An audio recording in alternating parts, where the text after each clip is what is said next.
Get out. Adrian Moretti's voice didn't rise. It never had to. He pressed the gun barrel against Vincent Romano's forehead and watched the man who had ordered Elena's kidnapping start to cry. 3 of Adrian's men stood behind him.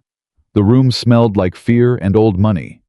Adrian's hand was perfectly steady, but inside his chest, something he thought had died 15 years ago was screaming at him. She's still in that building. She's still alive. And this man touched her. He lowered the gun.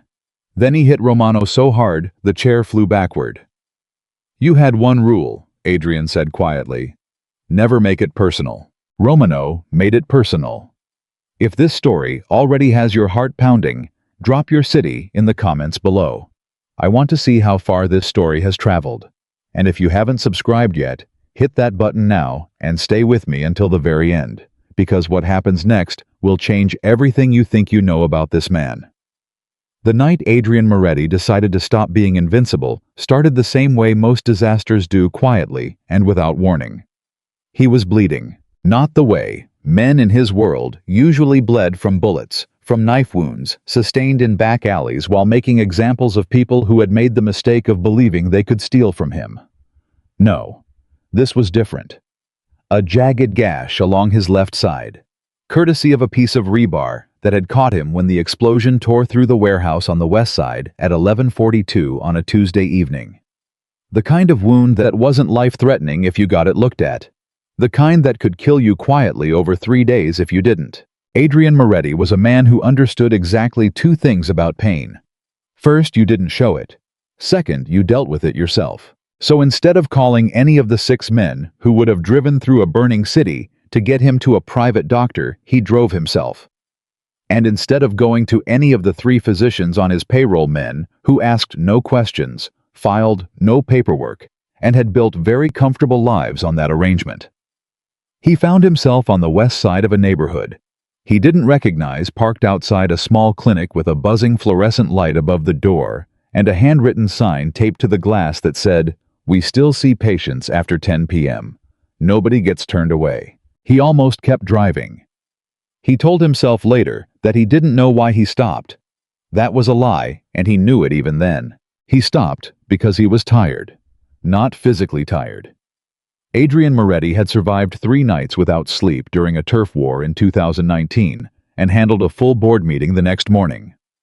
He was tired in a way that had no name yet, a kind of exhaustion that lived below the surface of everything that had been building for years without him acknowledging it, and that the explosion tonight had cracked open like a fault line in old stone. He went inside. The waiting room held 4 plastic chairs, a dying plant in a terracotta pot, and a woman sitting behind a small desk who looked up from a set of medical charts and didn't flinch. That was the first thing he noticed about her. Most people flinched when Adrian walked into a room. It wasn't something he did deliberately, it was simply the accumulated weight of who he was, something that traveled ahead of him, like a change in air pressure. People felt it before they understood it. They stepped back, lowered their voices, found something else to look at. This woman looked directly at him. She had dark hair pulled back in a way that suggested she'd started the shift with it, neat, and the night had disagreed. She was wearing scrubs the color of a winter sky, and she had a small ink stain on her left wrist from a pen that had clearly given up earlier in the evening. She looked like someone in the middle of a long shift who had already handled 3 things harder than whatever he was about to bring her. "Sit down," she said. Not unkindly, just directly. "You're holding your left side like something's wrong with it, and you've been standing in my doorway for 45 seconds. I wasn't sure I was staying. You're here, aren't you?" She was already coming around the desk, already pulling on a pair of nitrile gloves with the practiced efficiency of someone for whom this motion was as automatic as breathing. "Come into the back. What happened?" "Construction accident." She glanced at his suit, at the quality of the fabric, at the watch on his wrist. "Construction," she said. "There was a warehouse involved." "I'm sure there was." She held open the door to the examination area. "I'm Elena. What's your name?" "Adrian." "All right, Adrian. Let's see what you've done to yourself." What she found when she peeled back his jacket and the ruined dress shirt beneath it made her jaw tighten in a way that told him she was keeping her reaction professional with some effort. "This needs proper stitching," she said. "Not a bandage and a prayer." "Can you do it here?" "Yes, but I need to ask you something first." He waited. "Is there any reason I should be expecting someone to come through that door looking for you in the next hour?" The question landed with precision. She wasn't asking because she was frightened. She was asking because she needed information to make a decision the same way she would ask a patient about drug interactions. Clinical. Practical. Completely without the tremor of intimidation that question would have carried in anyone else's voice. Adrian studied her face for a long moment. "No," he said. "There's no reason for that." It wasn't entirely true, but it was true enough for the next hour, which was all he intended to be here. Good.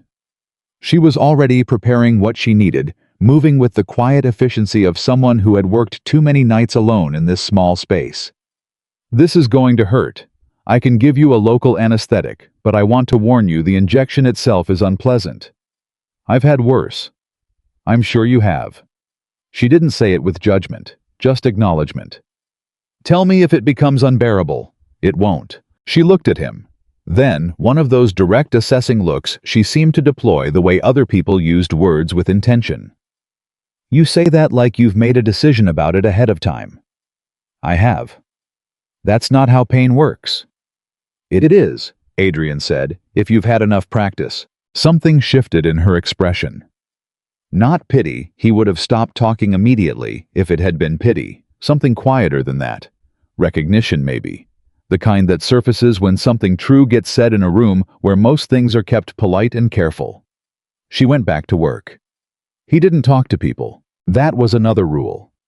The list of rules was long, and most of them existed because Adrian had learned their necessity through consequences, through watching men. He'd trusted get comfortable, get loose, get human in ways that left them exposed.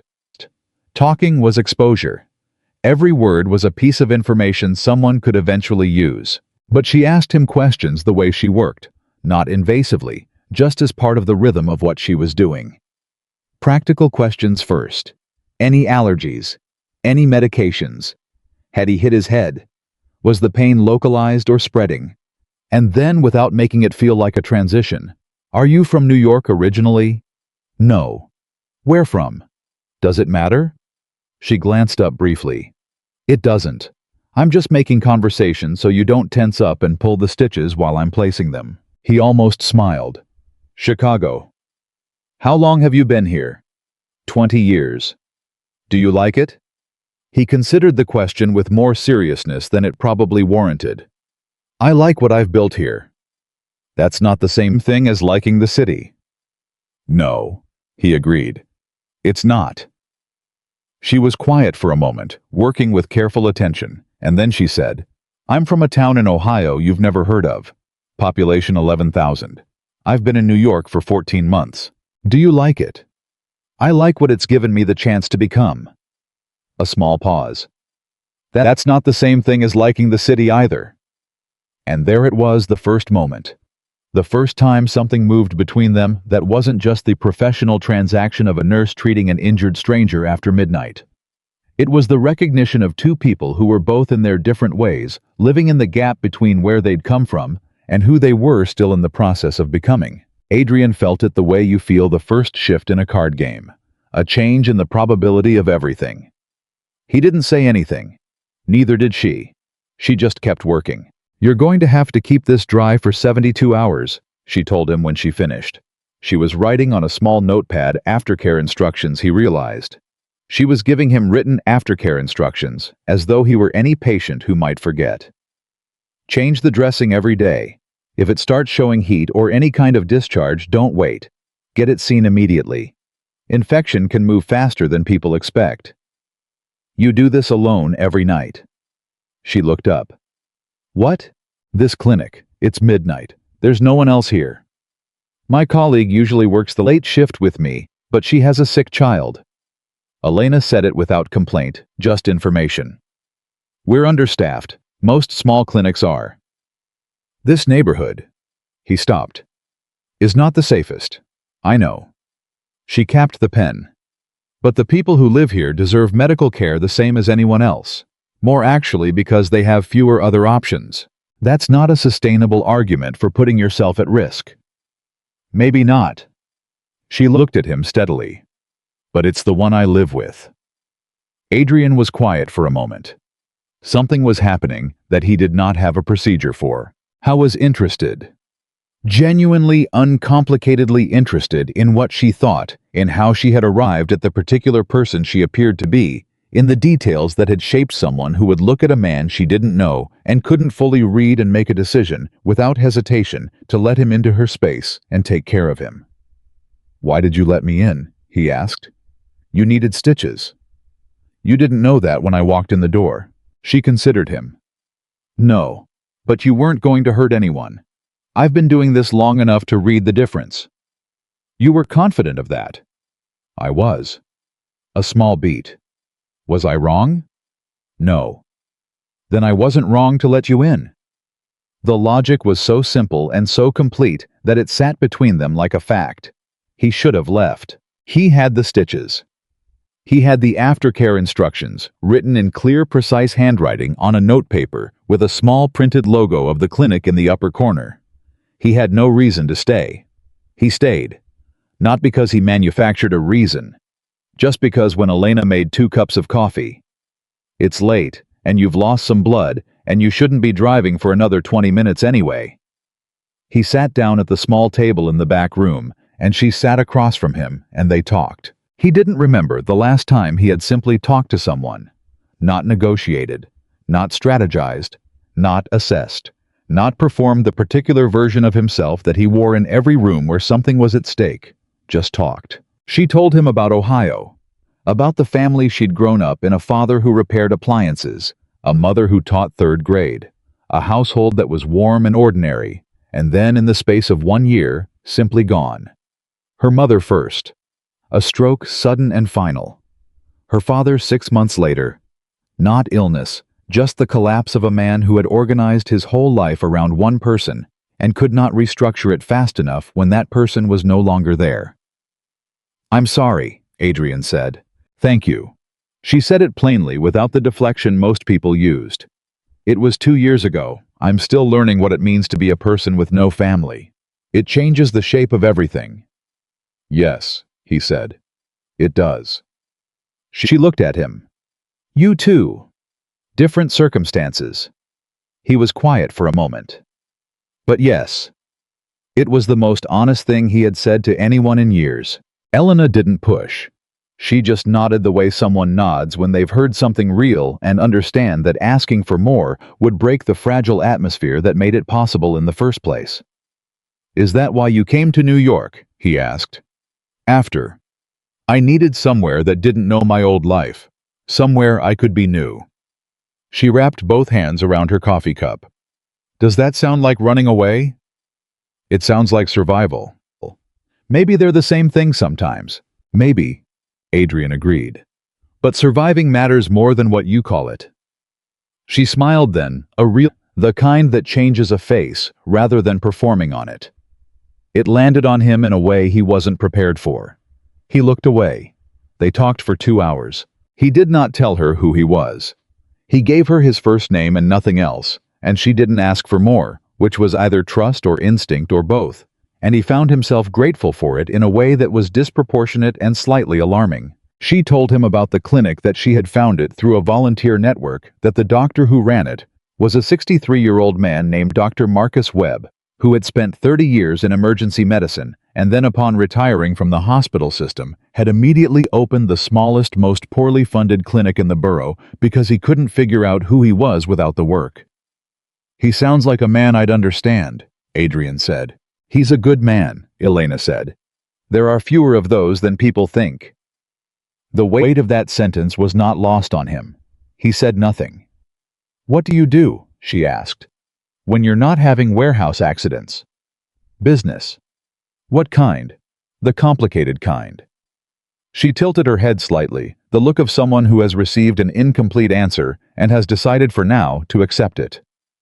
"Is it something you're proud of?" The question detonated quietly somewhere behind his sternum. No one asked him that. No one who worked for him would have dared. No one who did business with him was in a position to. The people in his personal life, the small circle of individuals he would have called close once before proximity to him had made closeness either dangerous or transactional.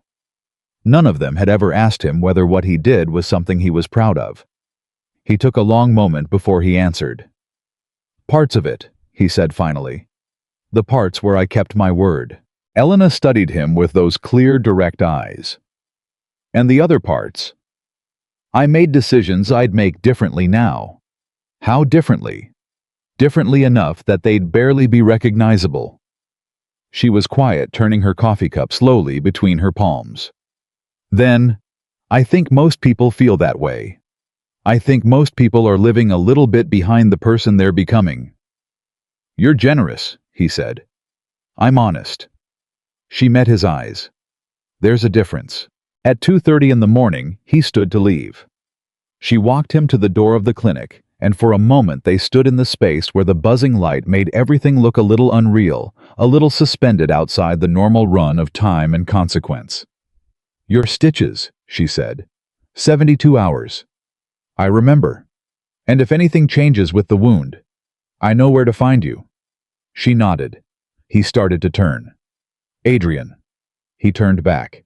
Elena looked at him with an expression he hadn't seen directed at him in so long. He'd almost forgotten it existed. Not calculation, not performance, not the particular careful warmth people displayed when they wanted something from him. Just genuine. "You have everything a man could want," she said quietly.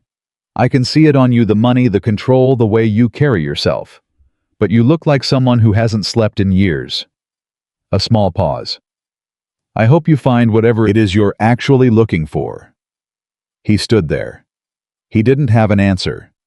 He was a man who had built an entire life around never being without one. "Good night, Elena," he said. "Good night." He walked out into the cold air of the November street. He got into his car. He drove 4 blocks, stopped at a light, and sat there after it turned green with the cars behind him, beginning to register their protest, and he realized that something had shifted tonight in a way he could not yet name and was not sure he wanted to. He had walked into that clinic to get stitches. He had not walked out the same man who walked in.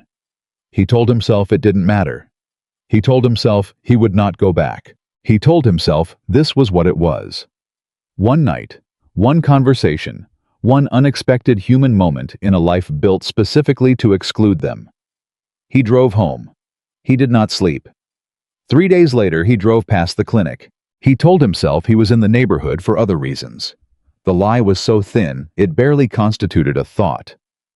He drove past, and the lights were on, and through the glass door, he could see Elena at her desk, head bent over something, and the sight of that, the simple, grounded, ordinary sight of a person at their work, did something to him that he had no framework for.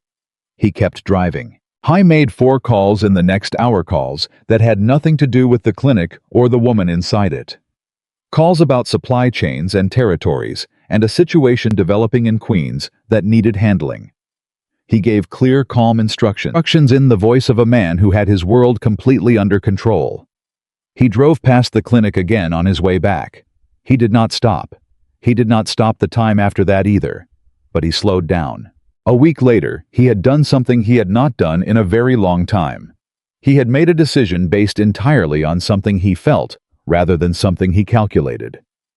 He picked up the phone and called a man named Garrett Cole, who had no criminal record, whose official employment was as a private security consultant, and whose actual employment included the management of certain information flows on Adrian Moretti's behalf. "I need you to find out everything there is to know about a clinic on the west side," Adrian said. "Dr. Marcus Webb, proprietor. Small operation. Mostly operating in the evenings." Garrett paused for exactly 1 beat, the beat of a professional registering an unusual request. "Personal interest. Information only," Adrian said. "I want to know if they have funding problems, infrastructure problems, security problems. I want a full picture. When do you need it?" "End of the week." "Done." Adrian hung up. He sat in the silence of his office, a large, dark, ordered space that had been designed to communicate power and had succeeded so completely that he sometimes felt like a visitor in it, and he thought about a woman with an ink stain on her wrist and handwriting precise enough to put a surgeon to shame who had asked him if he was proud of what he did, and accepted his half-answer without performing either judgment or comfort. He thought about what she'd said. "You look like someone who hasn't slept in years." He pressed the intercom. "Move the Lanzetti meeting to Thursday," he said to the assistant outside. "I need tomorrow morning clear." "Of course, Mr. Moretti." He went back to the window. He looked at the city. He thought about one night that was not supposed to matter, and he began to understand, with the particular cold clarity of a man trained to recognize when the ground beneath him has changed, that it had already started to matter in ways he had no plan for. He had one rule: never get attached. He had broken it somewhere between the stitches and the coffee, and the 3 words that had punctured something in his chest, like a well-placed blade. "Are you proud?" Adrian Moretti stood at his window at 4 in the morning and did something he almost never did. He told himself the truth. No, not of most of it, not anymore. The report from Garrett came in on Friday. The clinic was $17,000 behind on its utility bills. The roof had a structural issue that the landlord had been promising to address for 8 months. Dr. Webb had been quietly funding a significant portion of the operating costs out of his own retirement savings for the past 2 years, because the grant they'd been counting on had fallen through. The neighborhood around the clinic had seen an increase in street-level criminal activity over the past 6 months. Nothing catastrophic, but the kind of low-grade threat that made a building like that vulnerable, and a woman working late shifts alone, something other than merely inadvisable. Adrian read the report twice. Then he picked up the phone and made 3 calls. The first was to a property management company that handled several of his legitimate holdings. He arranged through a chain of intermediaries clean enough to withstand scrutiny for the clinic's back utility payments, to be satisfied from an anonymous donor account, and for a 2-year prepayment of their operating lease. The second call was to a contractor, a legitimate one. A man who owed Adrian nothing except the kind of debt created by a business favor, extended at exactly the right moment, and he arranged for the roof assessment and repair to happen the following week, with the bill directed to an address that would trace back to a charitable foundation Adrian had established years ago for tax purposes, and never paid much attention to. The third call was the one that cost him something. He called the man who ran street-level operations in that neighborhood, a man named Hector, who understood the hierarchy of the city with the precision of someone who had navigated it for 20 years, and Adrian said without decoration, "The clinic on West 34th. Nobody touches it, nobody near it. The people who work there are invisible as far as this city is concerned. You understand what I'm telling you." There was a pause. "I understand," Hector said. There was a question in his voice that he was too experienced to ask. "Good." Adrian ended the call. He put the phone down. He sat with what he had just done, which was not the same as what he usually did, which was move forward without sitting with anything. He had just spent meaningful resources and spent a meaningful favor to protect a woman and a clinic she worked at, and his only connection to either was 2 hours of conversation and one honest question asked in a buzzing light doorway at 2:30 in the morning. This was not rational. He knew it was not rational. He told himself he could be irrational once. He told himself this was the end of it. He believed neither thing. 2 weeks after that night he went back. Not to the door. Not inside. He sat in a car across the street at 11:15 on a Wednesday evening and told himself he was conducting surveillance, which was a lie so obvious it was almost insulting to himself. He watched the light in the window. He watched Elena move past it once, just a shape, just the suggestion of a person at work. Nothing more, and something in his chest tightened in a way that had nothing to do with his stitches, which had healed cleanly and completely, the way things heal when someone who knows what they're doing takes care of them properly. He should leave. He was going to leave. The door opened. Elena came out, not because she'd seen him, just because it was the end of the shift, a bag over one shoulder pulling her jacket closed against the cold. She stood on the sidewalk for a moment, looking at her phone. She looked up. She saw his car. She looked at it for a long moment. He watched the moment she recognized it, a stillness, a settling, and then something that wasn't fear. He wasn't sure what it was. She walked toward the car. He didn't drive away. She knocked on the passenger window. He lowered it. She leaned in slightly and looked at him with those clear, direct eyes that had not changed since the first time they'd landed on him. "How are your stitches?" she asked. "Healed." "Good." A pause. "You've driven past this block 3 times in the last 2 weeks." He said nothing. "I notice things," she said. "It's part of the job." "I'm aware." "Are you going to tell me why?" Adrian looked at her, at the cold air that had turned her cheeks pink, at the ink stain that was gone now, replaced by nothing, just the clean line of her wrist against the edge of her cuff, at the person who had asked him if he was proud of what he did and waited without any particular investment in the answer for whatever truth he was willing to offer. "I'm not sure I have a good answer," he said. "That's interesting," Elena said. "You seem like a man who always has an answer." "Usually. What's different about this?" He held her gaze. "I don't know yet," he said.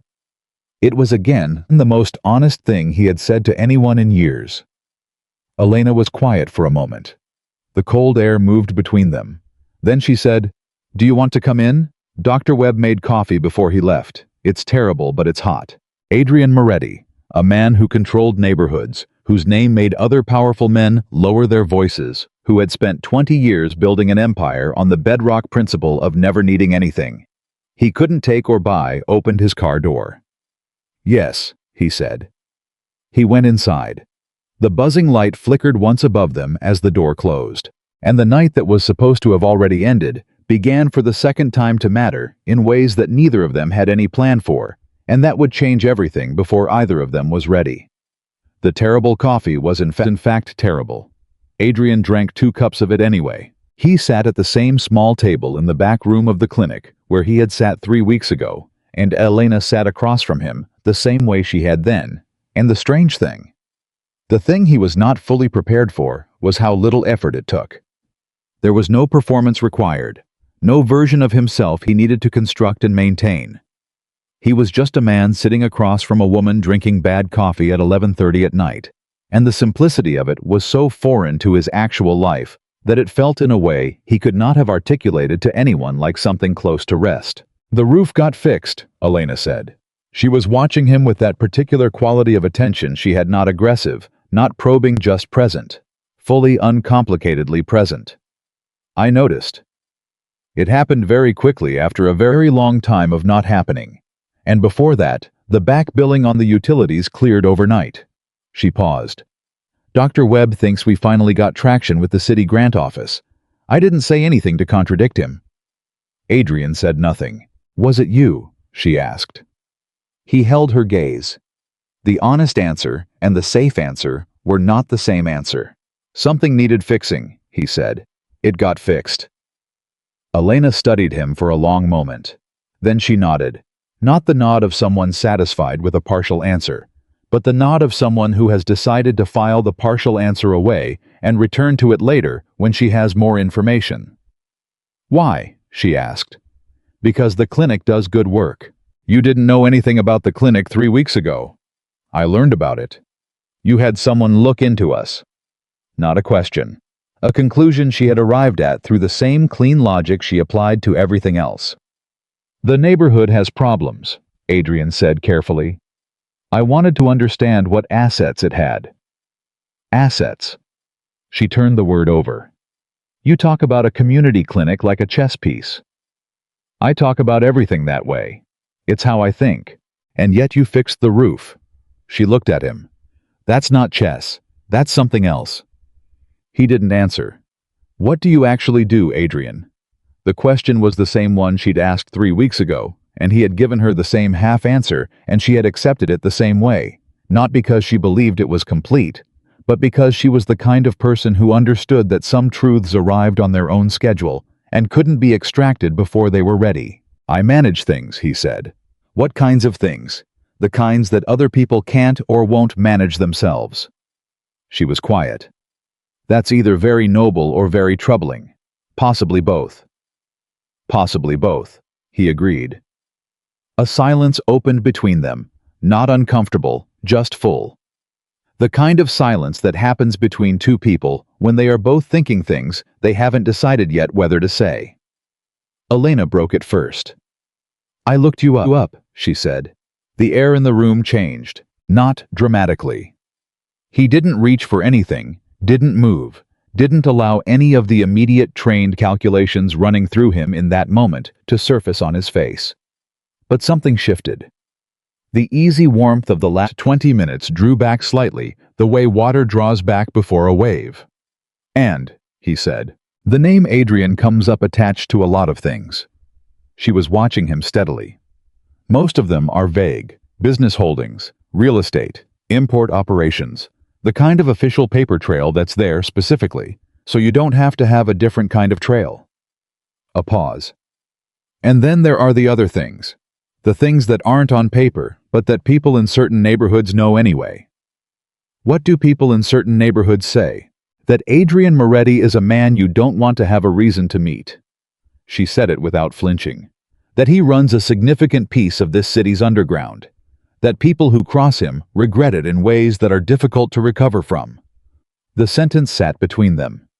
Adrian waited. Most people at this point in a conversation like this one did one of two things.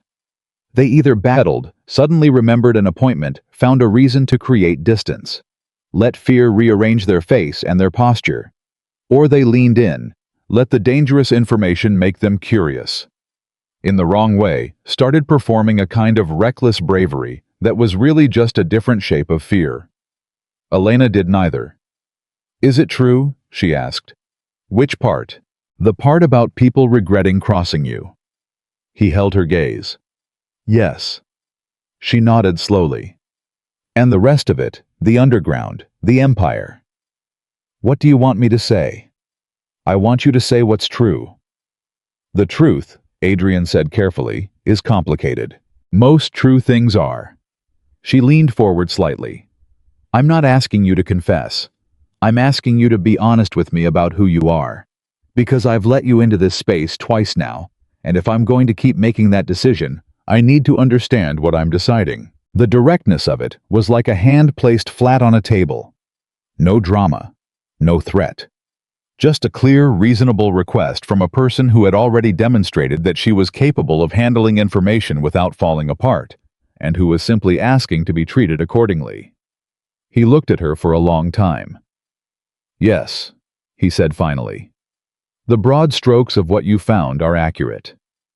"Okay." She sat back. "Thank you." "That's your response." "What response were you expecting?" "Most people would leave." "Most people would," she agreed. "But you came back here twice after one night, and you fixed a roof and paid a utility bill for a clinic you had no reason to know about, and you sat here for 2 hours 3 weeks ago and talked to me like a human being, in a way I'm guessing you don't do with many people." She paused. "So I'm not leaving. But I am going to ask you one more thing." "Ask."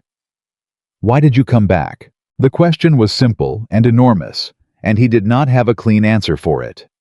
He had built his entire professional existence on the ability to give clean answers, to read a situation, assess the optimal response, deliver it without hesitation. He had negotiated with men who wanted him dead. He had made decisions in seconds that lesser men would have agonized over for days. He sat across from a woman in a small clinic at midnight and could not find the words. "I don't know," he said. "That's the most honest thing you've said tonight," Elena told him. "And you've been fairly honest." "Don't make me sound better than I am." "I'm not. I'm making you sound like what you are, which is a person who is more complicated than the worst thing about him." She looked at him steadily. "Everybody is. Most people just don't have to reckon with it the way you do." He came back a third time the following week, and a fourth time the week after that. It didn't announce itself as a pattern. It arrived quietly, the way most significant things arrive until one day, the pattern was simply there, and he couldn't remember the exact point at which it had established itself. He brought food once, something from a restaurant. 3 neighborhoods over, because he had noticed that she rarely seemed to eat properly on her long shifts, and he had no diplomatic way to address that except through action. She raised an eyebrow at the containers. "You brought dinner." I was in the area. She looked at the quality of the packaging, at the small printed name of the restaurant, a place she knew by reputation as being significantly beyond the budget of anyone who just happened to be passing through. You were in the area, she said. Eat, Elena. She ate. And then she pushed half of everything back toward him and said, You haven't eaten either. And he realized she was right, and he ate, and they sat there at the small table at 11:40 on a Thursday evening, eating extraordinary food out of paper containers, and Adrian Moretti felt something so unfamiliar it took him several minutes to identify it. He felt like himself, not the version of himself he wore for business. Not the version of himself he performed for the people who worked under him. Not the careful, controlled, deliberate construction he had spent 2 decades perfecting. Just himself. Whatever that was. Whatever was left of it underneath everything else. It scared him more than anything had in a very long time. What Elena did not tell him those first weeks was that she had done more than a basic internet search. She had spent 2 evenings going carefully through every piece of information she could find about Adrian Moretti, and what she had found had not been comfortable reading. She was not naive. She was not performing innocence for his benefit or hers. She understood with clear eyes exactly the kind of man she was allowing into her orbit. What she had not expected was the other things. The anonymous donation that had kept a youth shelter on the Lower East Side open 4 years ago, when the city threatened to close it. The fact that 3 of the streets in Hector's territory she now understood was under Adrian's broader umbrella had lower violent crime rates than comparable neighborhoods because of what she could only interpret as deliberate management. The contractor who had fixed the clinic roof, whom she had called to thank, and who had said entirely without guile, "We were glad to help. Mr. Moretti's good about making sure the right things get taken care of." I hadn't even tried to hide it. Or maybe he just hadn't expected her to look. She didn't bring it up immediately. She sat with it, turning it over, the way she sat with a complicated diagnosis, gathering information, resisting the urge to conclude before she had enough to conclude well. What she was building was not a case for or against him. What she was building was an understanding, and the most unsettling part of the understanding she was building was this. Adrian Moretti was in some ways that mattered, and some ways that were genuinely terrible. A more moral actor than many men she had known who lived entirely inside the law. The law had not protected her father's neighborhood when the factory closed. The law had not kept the hospital from closing the maternity ward in her hometown because it wasn't profitable enough. The law had not stopped the landlord from letting this clinic's roof deteriorate for 8 months. She was not making excuses for him. She was not making peace with everything he had done.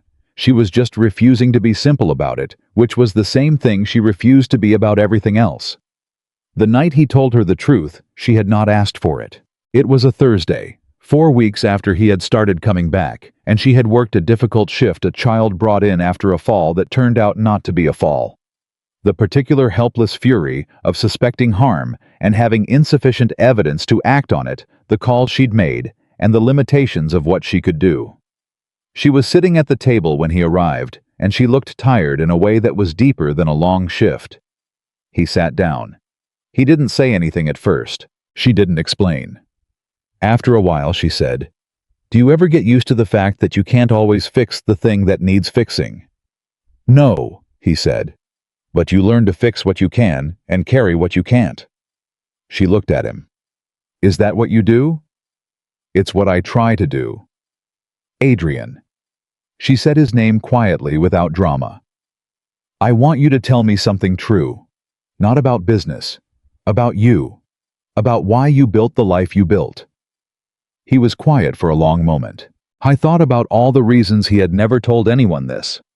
Then he thought about the fact that she had looked him up and known who he was and come to this table anyway, and that counted for something.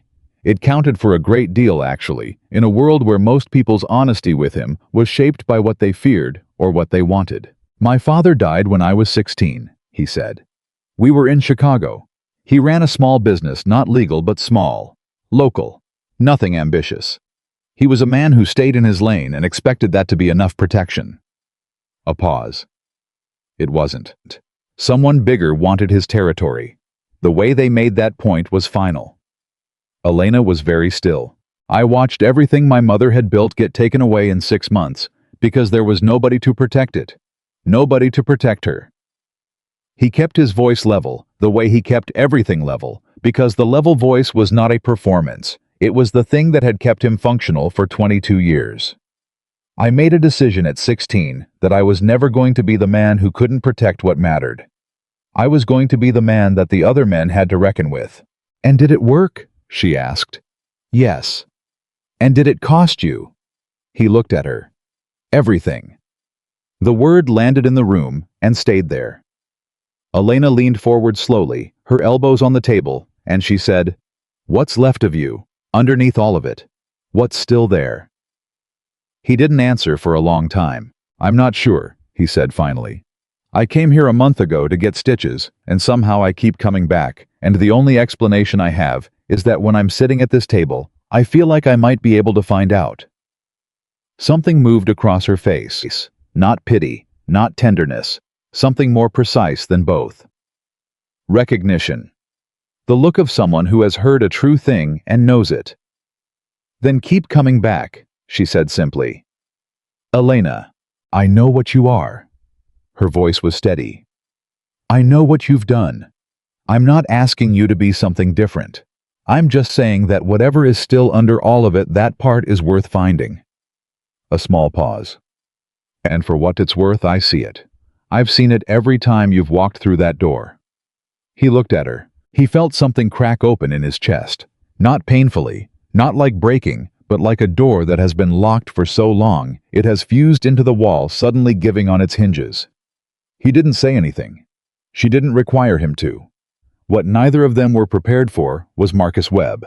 Dr. Marcus Webb arrived at the clinic the following Tuesday at 7 in the evening, 45 minutes before Elena's shift was scheduled to start, and found Adrian Moretti already there, sitting at the table in the back, reviewing something on his phone, with the particular focused stillness of a man accustomed to making decisions in whatever space he found himself in. Webb stopped in the doorway. He was 63 years old, with white hair, and the build of a man who had once been larger and had thinned with age without losing the impression of substance. He had been a trauma surgeon for 30 years. He had seen things that would have permanently altered most people's understanding of human resilience. He was not a man who was easily startled. He was startled now. "You must be the reason the roof got fixed," he said. Adrian looked up. "Dr. Webb." "You know who I am. I've done my research." Webb came into the room slowly, hung his coat on the hook by the door, and sat down across from Adrian with the deliberate movements of a man deciding how he wanted to handle something. "Who are you?" "Someone interested in the continued operation of this clinic." "Why?" Adrian held his gaze. "Elena works here." The silence that followed that answer was very specific. It was the silence of a man recalibrating, taking in information, and rapidly adjusting what he thought he understood. "You're Adrian Moretti," Webb said. "Yes." Webb looked at him for a long moment. He didn't perform fear, which Adrian noted and respected. He just looked the way a doctor looks at a situation, gathering information, deferring judgment, until he had enough of it. "Does Elena know?" "Yes. And she's all right with—" he gestured vaguely. "With whatever this is." "She's made her own decisions about it," Adrian said. "I'm not in the habit of making them for her." "No," Webb said slowly. "I don't suppose you are." A pause. "Are you going to hurt her?" "No." "Are you going to put her in danger?" Adrian held the question. It was the right question. It was the question he had been sitting with himself for 4 weeks. The question underneath every other question, the one that didn't have a clean answer, and wouldn't until he was willing to be completely honest about the geometry of his world and what Elena's presence in it meant. "I'm working to prevent that," he said. "That's not a no." "No," Adrian said. "It isn't." Webb looked at him for a long, steady moment.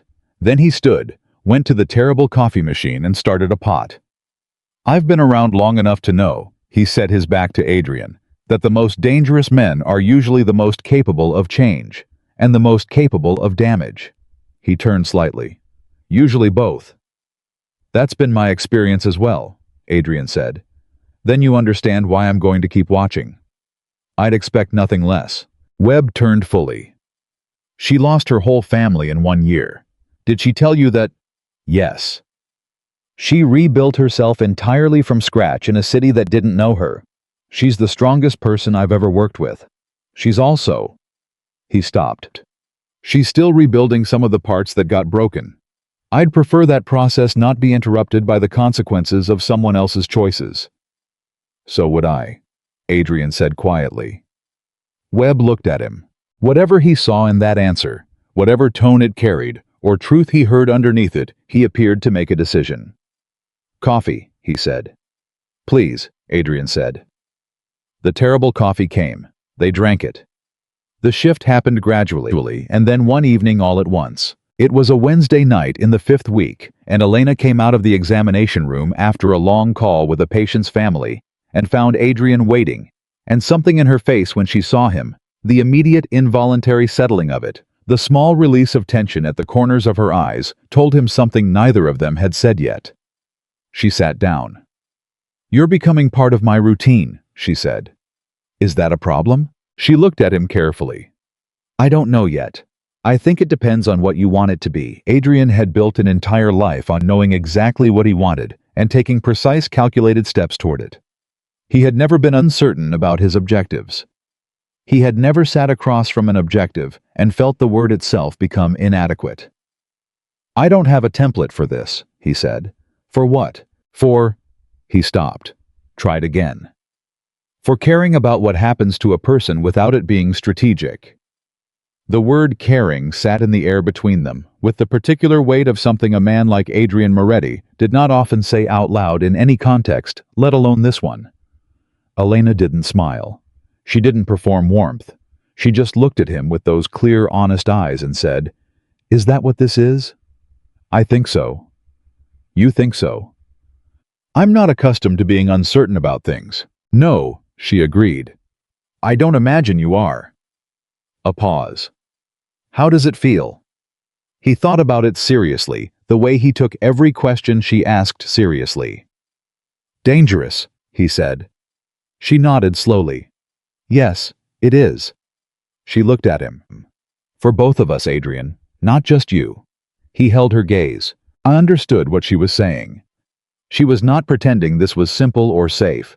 She was not performing a courage she didn't have. She was telling him with the directness that was as natural to her as breathing that she was aware of the weight of what was building between them and was choosing to be present for it anyway, not from recklessness, but from the same honest reckoning she brought to everything. I know, he said. And you're asking me. I'm not asking you anything, he said quietly. I'm telling you that I'm in a situation I don't have a precedent for and that I'm trying to handle it well. Trying to handle it well? She repeated. Yes. That might be the most human thing you've said to me. He almost smiled. Don't start expecting it regularly. I already do, she said. And there it was, the shift out in the open, named between them, without ceremony, without performance, with the same unhurried honesty that Elena brought to everything she did. What Adrian felt in that moment was not the rush of wanting something and knowing he was going to take it. That feeling he knew well, had known it all his life, applied it to territories and deals and problems and enemies. What he felt now was different. He felt for the first time in 20 years the particular and terrifying vulnerability of wanting something he genuinely could not guarantee himself. Something that depended on another person's continued choice. Something that existed entirely outside the architecture of control he had spent his entire adult life constructing. He felt it. He did not run from it. That was new. 3 days later, his phone rang at 2 in the morning with a number he recognized immediately. One of his most trusted lieutenants, a man named Danny Reeves, who had been with him for 11 years and who never called at 2 in the morning unless the information couldn't wait. We have a problem, Danny said. Tell me. Vincent Romano knows you've been spending time on the west side. A pause. He's had someone watching you for 2 weeks. The cold came back. Instant total, the warmth of the last hour gone as completely as if a door had been sealed. What does Romano know? He knows you've been going to a clinic. He knows there's a woman. Another pause heavier than the first. He's calling it a development. Adrian's jaw tightened. Vincent Romano was his most significant rival. A man who had spent 4 years looking for a way to destabilize Adrian's operations, and had not found one because Adrian had been, until very recently, a man with no vulnerabilities, no attachments, no exposed edges, no one who mattered. "How solid is the surveillance?" Adrian said. "Solid enough that he has her name." The sentence hit him like a fist. He has her name. Elena Carter. A woman from Ohio who had rebuilt herself in a city that didn't know her. A woman who worked late shifts alone in a small clinic and brought injured strangers in from the cold and asked honest questions and didn't flinch. A woman who now, because of him, because of his repeated and deliberate choice to return to that clinic and sit at that table and allow something to exist that was not supposed to exist in his life, because of all of that, had a target on her that she knew nothing about and had done nothing to earn. He sat with that for exactly 5 seconds. Then he said, "Send Marco and 2 others to the clinic starting tomorrow. Rotating shifts, no contact with anyone inside unless there's an emergency. I want them invisible." "Done. What about Romano?" "I'll handle Romano." "Adrian." "I'll handle it," he said. "Not tonight. In the morning after I've thought." A pause. "Is there anything else?" "No." "Good night, Danny." He ended the call. He sat alone in the dark of his apartment, that large, cold, ordered space that had always felt exactly right for the kind of man he was, and he held the phone in both hands and looked at nothing. He had done this. He had let himself come back and come back again, and tell her true things, and sit at a small table in the back of a clinic, and feel something that he hadn't felt in 20 years, and he had done all of that while telling himself that he could manage the consequences, that his world and her world could exist in proximity without one destroying the other. He had been wrong. Not about her, about himself. He had thought he could keep them separate. He had thought the thing building between them was somehow insulated from the other thing. The empire, the enemies, the long arithmetic of violence and consequence that governed his actual life. He had been wrong. And the price of being wrong was that Elena Carter, who had done nothing except be exactly who she was now known by name to the most dangerous man in the city who wanted to hurt Adrian Moretti. He stood up. He went to the window. He stood there for a long time in the dark, and for the first time in many years, he was genuinely afraid. Not of Romano, not of what Romano might try, of himself, of the fact that he had done this, that the man who never got attached, who had built 20 years of protection around the principle of caring for nothing that could be used against him, had walked into a clinic to get stitches, and had, despite every instinct and every rule and every lesson the world had taught him at enormous cost, gotten attached anyway.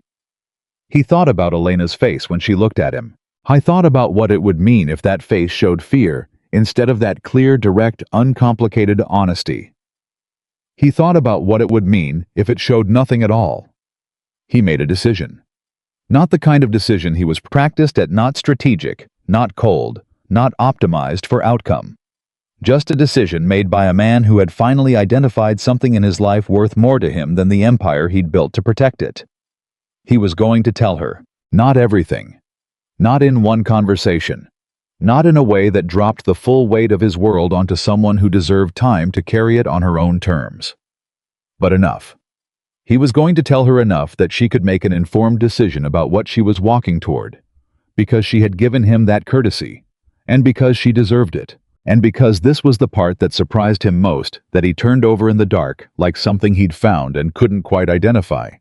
He found that he could no longer imagine constructing the next chapter of his life without her presence in it. He stood at the window until the city outside began to gray toward morning. Then he went to get ready. He had a problem with Vincent Romano. And for the first time in his career, the problem wasn't about territory or money or power. It was about a woman who looked at him without fear, and a small clinic with a buzzing light above the door, and the terrible coffee, and 2 hours of honest conversation that had somehow undone 20 years of deliberate invulnerability. It was about the night that was never supposed to matter, and it was already too late to pretend it didn't. He told her the next evening. Not everything he had decided that the night before standing at the window until the city went gray. But enough. Enough that she could look at the situation with the same clear eyes she brought to everything else and make a real decision rather than a blind one. He arrived at the clinic 40 minutes before her shift ended and waited in the back room, and when she came in and saw his face, she stopped. "Something happened," she said, not a question. "Sit down," he said. She sat. She didn't ask him to soften it or build to it slowly. She just looked at him and waited, and he told her. He told her about Romano, about the surveillance, about the 2 weeks of someone watching him come and go from this building and writing down what they saw. He told her that a man who wanted to damage him now knew her name and had assigned meaning to it. He told her that meaning had made her a potential target. Elena was quiet for the entirety of it. She didn't interrupt. She didn't react in the ways he had prepared himself for, no fear surfacing on her face, no anger, no the particular kind of retreat that happens when a person realizes the world they've been inhabiting has different edges than they thought. When he finished, she was still for a moment. Then she said, "How serious is this man?" "Romano is serious." "How serious?" "Serious enough that I have 3 men outside this building starting tomorrow who will rotate in shifts and who you will never see unless something goes wrong." Her jaw tightened slightly. "You've already arranged protection." "Last night. Without asking me. I needed to act before I could discuss it." She held his gaze. "Adrian, you made a decision about my safety without asking me." "Yes. I need you to understand something." Her voice was steady, but there was an edge to it. Not anger exactly, but the particular firmness of someone drawing a line clearly, so there is no question about where it is. "I am not something that gets managed. I'm a person who makes her own choices, including about my own risk." "I know that." "Then act like it." She paused. "Tell me next time before you arrange things around my life. Even if it's urgent. Even if you think you know what's right. Tell me." He held the boundary she had just placed between them and did not push against it. "You're right. I should have called you last night." "Yes," she said. "You should have." The silence after that was different from their usual silences, charged with something still working itself out in the air. Then Elena said, "What does Romano want?" "To find a way to destabilize my operations. He's been looking for 4 years. And she paused. "He thinks I'm a way in. He thinks you're a weakness." She looked at him. "Am I?" Adrian held her gaze. "Yes," he said quietly. "That's the most honest answer I have." Something moved across her face, not hurt, not fear. Something more complicated than both. The expression of a person encountering a truth that lands in multiple places at once and requires a moment to settle. "Because you care about what happens to me," she said. "Yes. And you're not used to caring about what happens to anyone. Not like this. No." She was quiet for a moment. "How does that feel?" "For a man who built everything on not feeling it, like I've handed someone a map to every undefended part of me," he said. "And I'd do it again."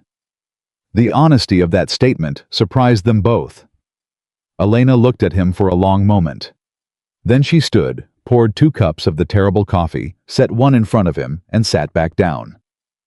"All right," she said. "Tell me about Romano. Everything. I want to understand what we're actually dealing with." "We." She had said we. Adrian noticed it. He didn't say anything about it, but he noticed it the way you notice a door opening quietly with a rush of air that tells you the space on the other side is real. He told her about Romano. Vincent Romano was 51 years old and had spent his entire adult life in the particular shadow that men like Adrian Moretti cast. He was not stupid. That was the thing people underestimated about him, the mistake that had cost several people significantly. He was smart, patient, and possessed of a particular cruelty that was not hot-blooded but cold and deliberate, the kind that plans ahead and waits and finds the exact moment when the ground under someone is softest before applying pressure. He had tried 4 times in 4 years to create a significant problem for Adrian's operations. Each time, Adrian had anticipated it, absorbed it, and responded in a way that made the next attempt more costly for Romano than the last. They existed in a state of sustained hostile equilibrium, neither able to destroy the other, both too intelligent to try for a decisive confrontation without the right leverage. Adrian had never given him leverage. Until now. "He won't move immediately," Adrian told Elena. "Romano doesn't make impulsive decisions. He's been watching for 2 weeks. He'll watch for more. He's building a picture." "What kind of picture?" "Of how much I care. Of how real this is. Of whether using you would actually cost me something significant, or whether I'd cut the loss and move on." A pause. "He'll have figured out the answer to that by now." Elena absorbed this. "And what is the answer?" "That I won't cut the loss." She looked at him steadily. "Have you ever before, with someone?" "There's never been a someone." "In 20 years." "In 20 years," he confirmed. She turned her coffee cup slowly. "That's either the saddest thing you've told me, or the most significant." "Both," he said. "Probably both." What Adrian did not tell Elena that evening, what he had not yet told anyone, because the thought was still forming, still being tested against every angle he could bring to bear on it, was that Romano's move had clarified something. Not about Elena, about himself. For 4 years, his response to Romano's pressure had been containment. Absorb the attempt, neutralize the threat, restore equilibrium, and move forward. The strategy worked because Adrian's position was defensively sound. His operations were diversified. His relationships were carefully maintained. His vulnerabilities had been essentially zero. Romano had changed that calculation by finding Elena. But here was what Adrian understood. Sitting at that table, watching the woman across from him turn her coffee cup, with the same careful attention she brought to everything Romano hadn't actually created his vulnerability. Elena wasn't the vulnerability. Elena was just the moment at which a vulnerability that had been building for 20 years finally became visible. The vulnerability was the life itself, the empire, the structure, the whole elaborate architecture of power and fear and controlled distance that he had built so carefully and lived inside so completely that he had stopped being able to see its edges. He had told Elena he'd made decisions he'd make differently now. He was beginning to understand how much differently. How was beginning to understand that the version of this conversation he'd been afraid of for 20 years, the one where he sat across from himself and asked whether the thing he'd built was the thing he actually wanted, was already happening. Had been happening since the night he walked into a clinic with a torn side and sat across from a woman who asked if he was proud. He was not proud. I knew that now. He had known it for weeks and had been living in the space between knowing and being willing to act on the knowledge. Romano had just made the cost of staying in that space explicit. He held all of this without saying it, because Elena didn't need to carry his internal reckoning on top of everything else he'd just given her. He just sat with it at the small table and drank the terrible coffee and looked at the woman across from him, and felt underneath the cold strategic clarity of the situation, something that he could only describe as resolve. Not the cold mechanical resolve he'd carried for 20 years. Something different. Something that came from a place further down. He did not expect the conversation with Danny Reeves the next morning to go the way it went. Danny had been with him for 11 years. He was one of 4 people in Adrian's organization that Adrian trusted completely, not because he had proved it once, but because he had proved it repeatedly and had never in 11 years given Adrian a reason to recalibrate. He was also more relevantly right now one of the 3 people whose honest opinion Adrian actually valued. "Romano made contact," Danny said when Adrian arrived. "Last night, after you left the clinic." Adrian went still. "With who?" "Hector." The cold that moved through him was very specific. Hector ran the neighborhood around the clinic. If Romano had made contact with Hector, what did Hector do? Adrian asked. "He told Romano he wasn't interested." Danny paused. "And then he called me." Adrian exhaled slowly. "All right. Hector's solid," Danny said. "But the fact that Romano went to him means he's mapping the perimeter. He knows the clinic is your protected territory. He's looking for a seam. He won't find one. He's patient. So am I. Adrian sat down. I want to know every contact Romano makes in the next 30 days. Anyone he talks to who has any proximity to my operations, any proximity to that neighborhood, any proximity to Elena Carter in any context. I want to know before he does anything with it. Danny nodded, then carefully. What's the play? Adrian was quiet for a moment. This was the question. This was the question that had been sitting at the center of everything since 2 in the morning when he'd stood at his window and made a decision about what mattered. I'm still building it, he said. Danny looked at him. In 11 years, Adrian had never said that. He didn't build plans in progress, he arrived with plans complete and communicated them with the certainty of someone who had already accounted for every variable. Saying I'm still building it was the equivalent in Danny Reeves's experience of this man of someone else saying, I have no idea what to do. Danny said nothing about that. I'll get you what you need, he said. Good. One more thing. Adrian looked at him.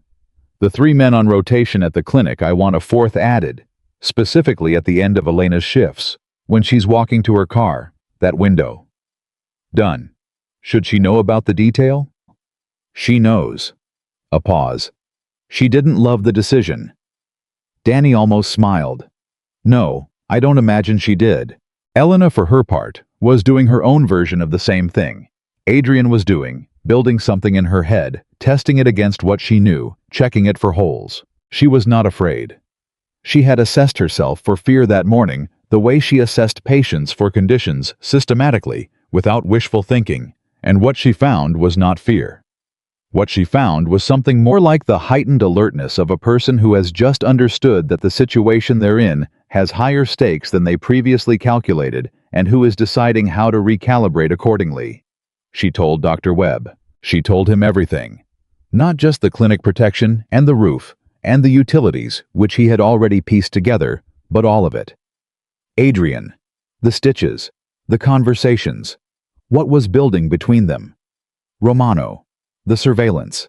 Webb listened without interrupting the way he had listened to 1,000 complicated situations across 30 years of emergency medicine, with the attention of someone who understood that the most important thing in these moments was to actually hear what was being said, rather than preparing your response while the other person was still talking.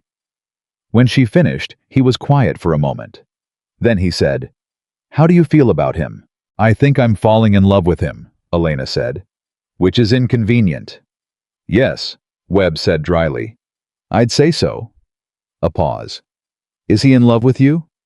He wouldn't use that word. He'd say something like, I've never wanted something I couldn't guarantee myself. She looked at her hands. Which is the same thing, just in his language. And you trust him? I trust that he's honest with me. I trust that he's trying. She paused. I don't trust that his world won't eventually create a cost I can't pay. That's a reasonable place to be. It doesn't feel reasonable. It feels like being on a train and not being sure whether the tracks go somewhere or off a cliff. She looked at him. What do I do with that?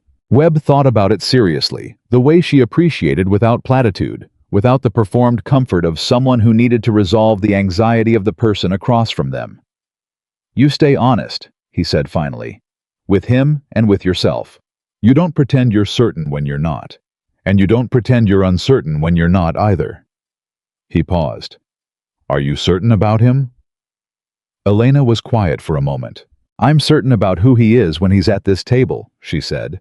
I'm less certain about everything that comes with it. That might be the most honest thing anyone has said in this room, Webb said. Romano made his move on a Friday. Not against Elena directly. Romano was too smart for that. A direct move against someone connected to Adrian Moretti would be an act of war, and Romano was not ready for open war. What he did was more precise and more damaging. He leaked information, not to the press, not publicly. He leaked it quietly into the specific channel where it would do the most targeted damage. He sent documentation to a city health inspector, accompanied by an anonymous tip, suggesting that the clinic on West 34th was operating with falsified permits and had been receiving funds from a known criminal organization. The health inspector arrived on a Tuesday morning 2 hours before Elena was scheduled to start her shift. Adrian found out about it 17 minutes after it happened through the network of information flows that Garrett Cole maintained on his behalf. He was in a meeting when the message came through, and he excused himself without explanation, which in his world required no explanation, and stood in the hallway, reading the summary on his phone. Romano had not touched Elena. He had done something potentially worse. He had threatened to take away the thing Elena had built. The clinic, the work, the community of people who came through those doors because they had nowhere else to go. All of it now suspended under the particular cold machinery of regulatory investigation, which moved slowly and damaged quickly. Adrian made 2 calls in the next 4 minutes. The first was to his attorney, a formidably capable woman named Harriet Bloom, who had been navigating the legal architecture of his operations for 15 years, and who answered on the first ring. "I need a compliance review team at a clinic on West 34th Street within the hour," Adrian said. "They're being hit by a city health inspection. I want every permit confirmed, every piece of documentation in order, and if there are any gaps, I want them closed before the inspector can file a preliminary report." "Adrian, I need the full address and the operating name." He gave them. "Is this personal?" Harriet asked. "Extremely." A pause. "I'll have someone there in 40 minutes. The second call was to Garrett Cole. "Find me the inspector," he said. "Not the person, the record. I want to know if this inspection has Romano's fingerprints on it in any way I can document. Give me 2 hours. You have one." He ended the call and stood for a moment in the hallway. Then he called Elena. She picked up on the second ring. "Adrian? There's a health inspection at the clinic this morning. I want you to know before you arrive." A sharp pause. "What?" "Anonymous tip to the city. Falsified permits, criminal funding. It's Romano." He heard her breath, one controlled exhale, the sound of someone organizing themselves inside a difficult moment. "Are we actually in violation of anything?" "No. I'm sending legal support now." "Adrian. Elena, I need you to listen to me." He kept his voice steady. "This is Romano testing the edges. He's not ready for a direct move. He's probing, trying to create pressure, trying to see how I respond and how you respond. If the clinic handles this cleanly, it tells him this approach won't work." Another pause. "And if it doesn't handle it cleanly?" "It will," he said. "I'm making sure of it." "You're making sure of it," she said slowly. "With lawyers?" "Yes, lawyers who can trace back to you. They're retained independently, nothing connects. And if it does connect, if this investigation goes somewhere and your name comes up attached to this clinic, what happens to us?" The question was not panic. It was Elena doing what Elena did, following the chain of consequences to the end, and asking about what she found there. "It won't come to that," he said. "Adrian." Her voice tightened slightly. "I asked you a question." He held the phone. He held the question. He gave her the true answer rather than the reassuring one. "If my name becomes attached to this clinic in the wrong context," he said, "you and Webb lose the funding, potentially the operating license, and Romano gets what he wants." A pause. "Which is why I'm handling it so that doesn't happen." A long silence. Then, "And if you can't prevent it?" "I can." "If," she said. "Then we deal with that if we get there." "Together," she asked. The word was very precise. "Yes," he said. "Together." The word cost him something. Not because he didn't mean it, he meant it complete something. Not because he didn't mean it, he meant it completely, which was the thing that had frightened him for weeks and had stopped frightening him somewhere in the last 24 hours, replaced by something that felt like settled certainty. It cost him because saying it out loud was the thing that made it fully real. Together meant he was no longer a man operating in careful, maintained isolation. Together meant there was someone on the other side of his decisions who was affected by them and had standing to say so. He had spent 20 years building a world specifically designed to prevent that. He had walked into a clinic with a torn side and blown the whole structure in 6 weeks.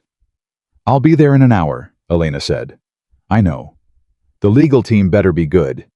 Harriet Bloom is the best attorney in this city. She works for you. She works for a retainer, he said. Today she's working for the clinic. Elena was quiet for a moment. Thank you, she said. It was simple and direct and fully meant. I'll see you there, he said.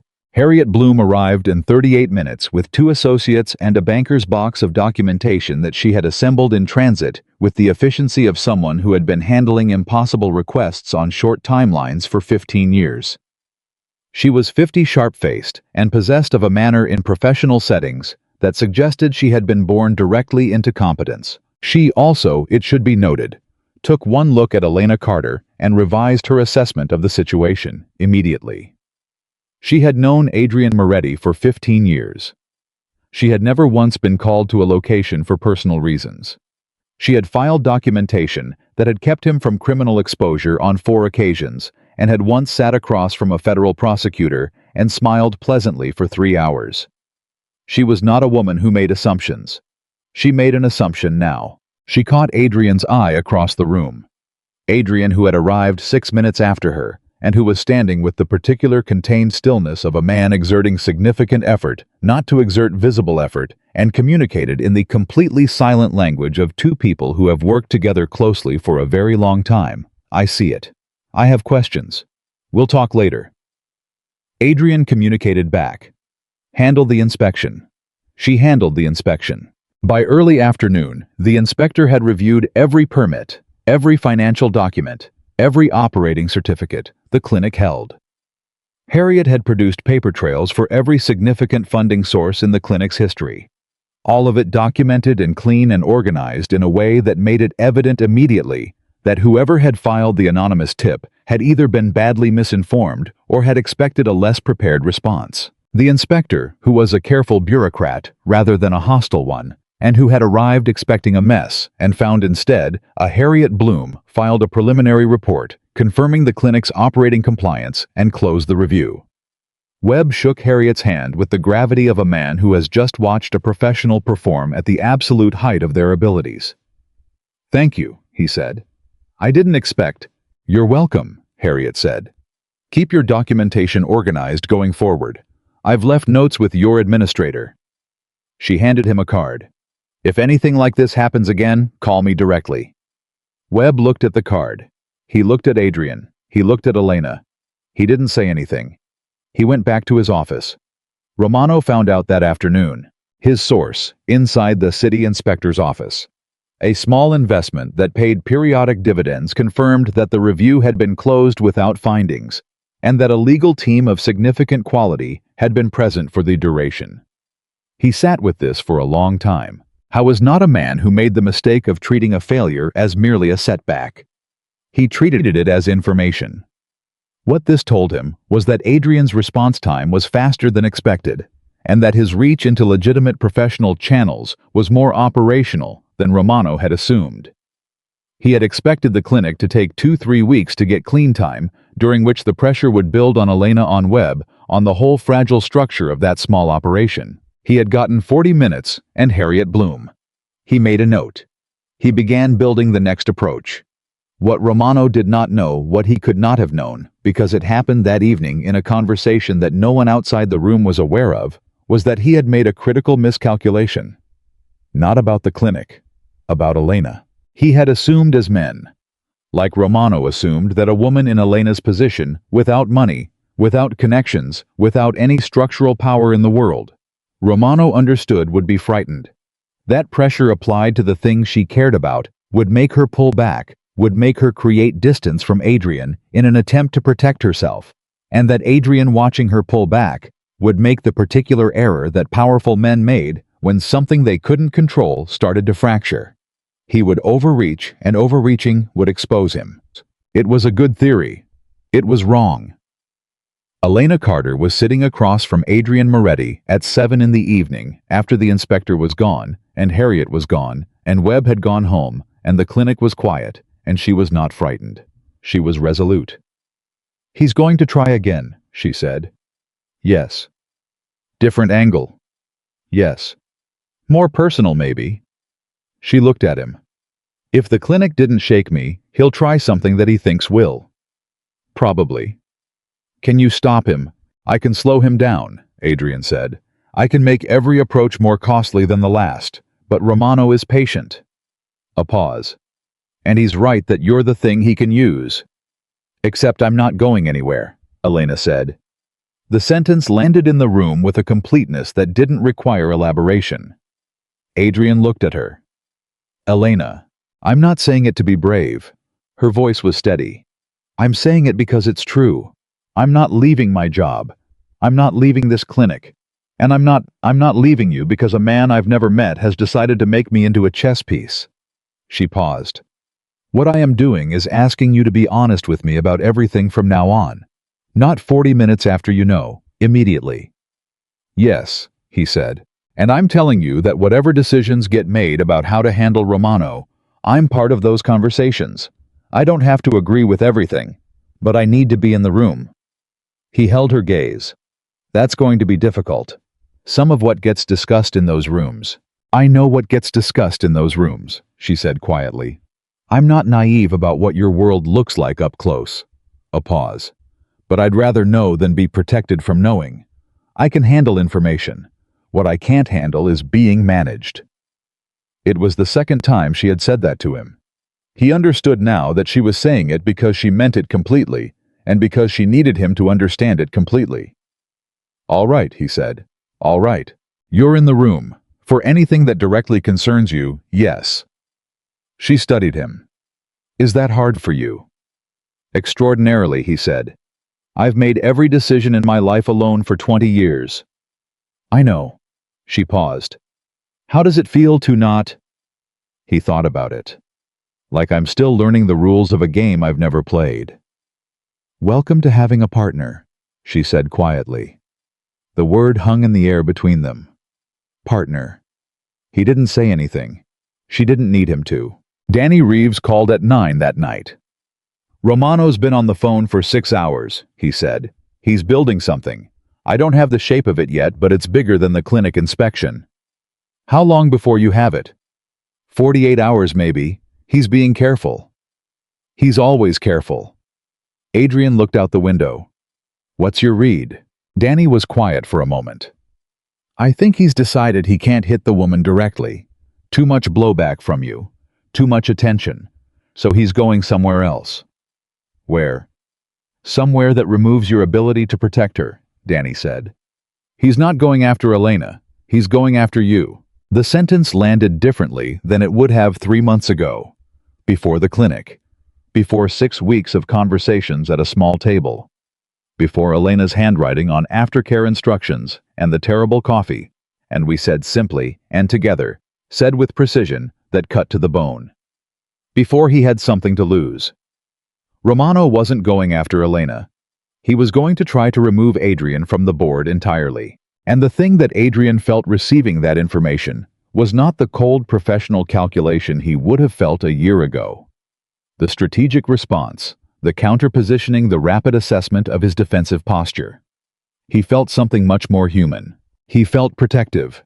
And beneath that something that surprised him, he felt angry. Not the controlled, weaponized anger he had spent 20 years deploying with surgical precision. Real anger. The kind that lives in the chest and is made of something personal. Romano had looked at Elena Carter, a woman who worked late shifts alone in a small clinic, and brought strangers in from the cold, and asked honest questions, and had rebuilt herself from nothing after losing everything, and had decided she was a lever, a tool, an edge to exploit. Adrian had spent 20 years being the most dangerous man in rooms full of dangerous men.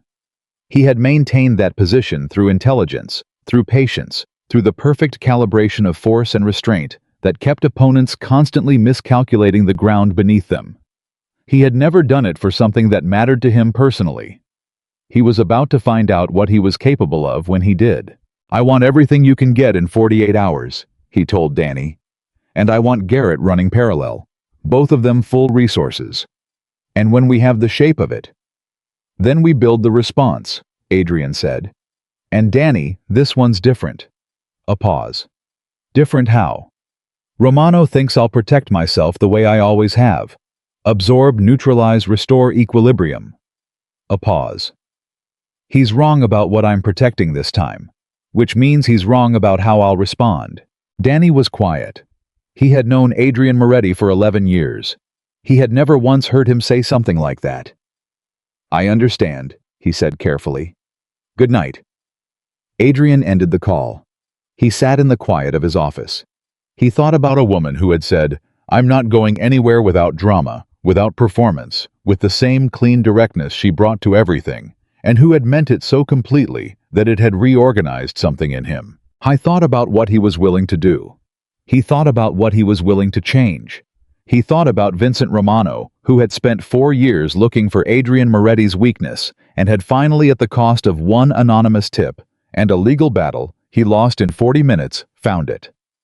And then made the mistake of thinking that a weakness was the same thing as a vulnerability.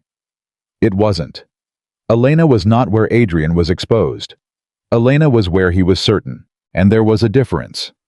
A profound, decisive, irreversible difference between a man who had everything to lose and a man who had finally found something worth fighting for. Romano was about to find out which one he was dealing with. The 48 hours Danny had asked for became 31. Garrett Cole was faster than anyone expected, and what he brought Adrian at 6 in the morning on the second day, a file physical printed the kind of documentation that didn't exist in any server that could be remotely accessed, changed the shape of everything. Adrian read it twice at his desk without moving. Then he read it a third time. Romano wasn't going after his operations. He wasn't going after his financial structures, his supply chains, his relationships with the families that formed the outer edges of his network. He was going after something older and more direct. He had spent 4 weeks building a case assembling documented evidence of specific decisions Adrian had made 12 years ago. Decisions that existed in the gray zone between the technically prosecutable and the permanently damaging, and he was planning to deliver it to a federal contact. Not to generate a prosecution necessarily, though that was possible. Primarily to generate an investigation. The kind that froze assets, that pulled focus, that created the particular paralysis of a man who had to spend all his energy defending his past while his present fell apart around him. It was a good play. It was the best play Romano had ever made against him, and it was going to work if Adrian responded the way he always had. If he moved into defensive posture, contained the exposure, and spent the next 6 to 18 months in the grinding legal and operational warfare of fighting an investigation while Romano picked apart his edges. He sat with the file. He thought about the conversation with Elena. About together and partner, and I'm not going anywhere. About the version of himself that had been standing at his window at 4 in the morning, trying to name what had shifted.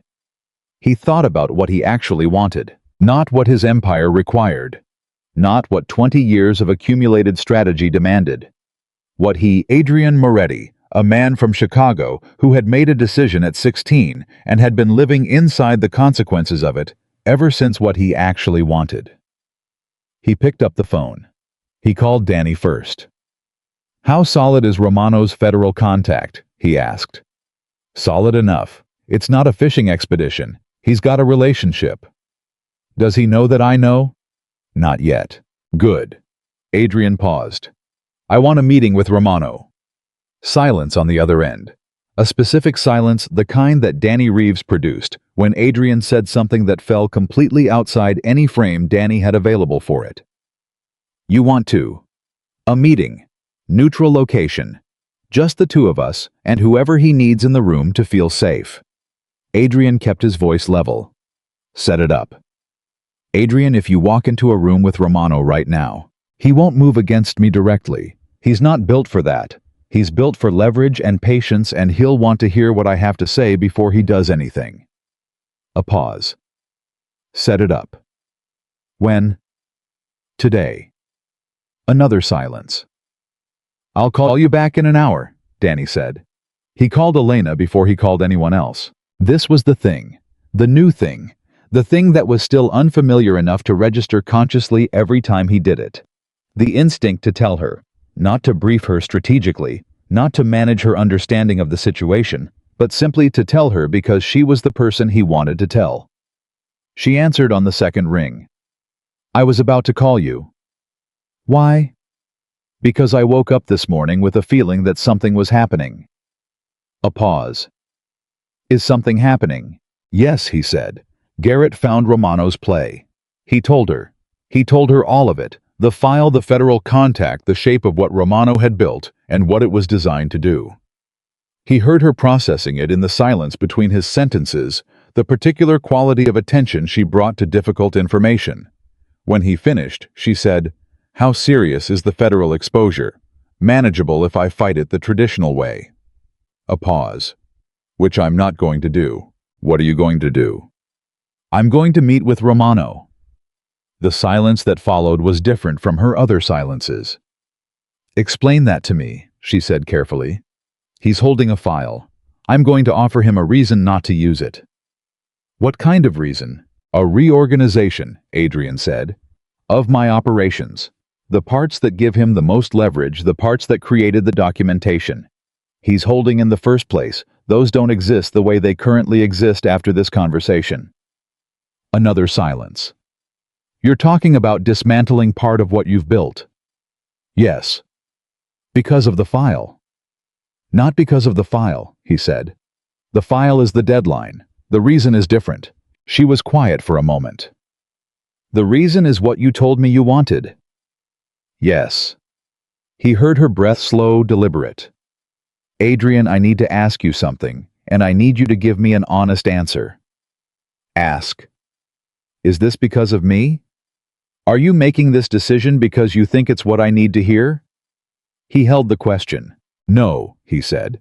It's because I've been standing in front of this decision for 20 years, and I finally understand what it cost me to keep not making it. A pause. You didn't create the decision. You made it impossible to keep avoiding. She was quiet for a long moment. That's a very important distinction, she said finally. I know. And you understand that changing things doesn't erase what they were. I know that too. Okay. Another pause. What do you need from me right now? Nothing. He stopped. Actually, just this. Just this call. You have it, she said simply. He held the phone for a moment after.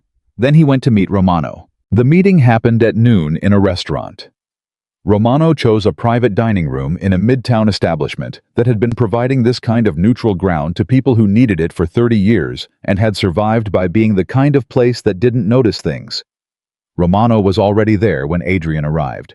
Two of Romano's men in the outer room, one at the door. Adrian had come alone, which he knew Romano would read as either supreme confidence or a specific message. Both were accurate. Romano was 51 and looked at a thick man, dark-haired, going gray with the particular watchfulness of someone who had spent decades in rooms where any moment could turn. He stood when Adrian came in, not out of deference. Just calibration. You didn't sit when Adrian Moretti walked into your room. Adrian, he said. Vincent. Adrian sat down. Sit. Romano sat. He studied Adrian for a moment, with the expression of someone who has prepared extensively for a conversation and is now recalibrating because the person across from them arrived with a different energy than expected. You requested this meeting, Romano said. I did. That's not your pattern. No. Adrian agreed. It's not. A silence. Romano said, You know about the file. Yes. Garrett Cole. Romano's voice didn't change. He's good. He is. So you know what I have, and you came here anyway. Romano leaned back slightly. You're either going to threaten me or offer me something. You don't have enough to threaten me right now, which means you're here to deal. I'm here to have an honest conversation, Adrian said, which I understand may be a novel experience for both of us. Something shifted in Romano's expression. Not quite surprise, but the look of a man who has received an input his models didn't predict. All right, he said slowly. Talk. You've been trying to crack my operations for 4 years, Adrian said.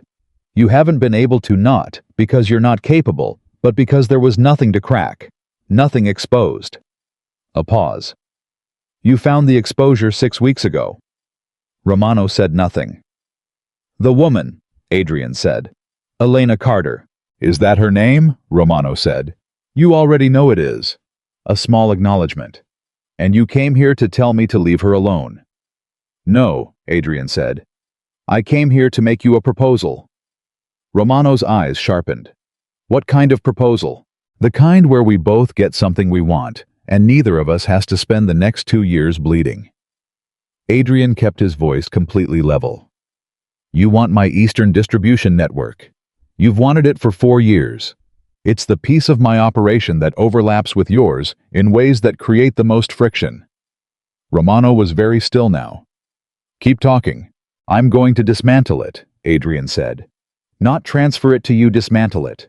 The infrastructure, the relationships, the revenue streams. All of it wound down in 90 days. Romano stared at him. Why would you do that? Because I'm choosing to, Adrian said. Not because of you and not because of the file. Because it's a part of what I built that I'm done maintaining. A long silence. Romano was processing. Adrian could see it, the rapid internal calculation of a man who has just received information that doesn't fit the framework he walked in with. And in exchange, Romano said slowly, the file goes away. The file goes away, Adrian confirmed. And you leave Elena Carter and the clinic alone. Permanently. Not as a strategic pause, permanently. Romano looked at him for a long moment. You're serious. I'm always serious. You're offering me something I've wanted for 4 years unprompted because you want me to leave a woman alone. And a clinic, Adrian said. Romano almost laughed. Not with humor, with the particular disbelief of a man encountering something his entire professional framework did not have a category for.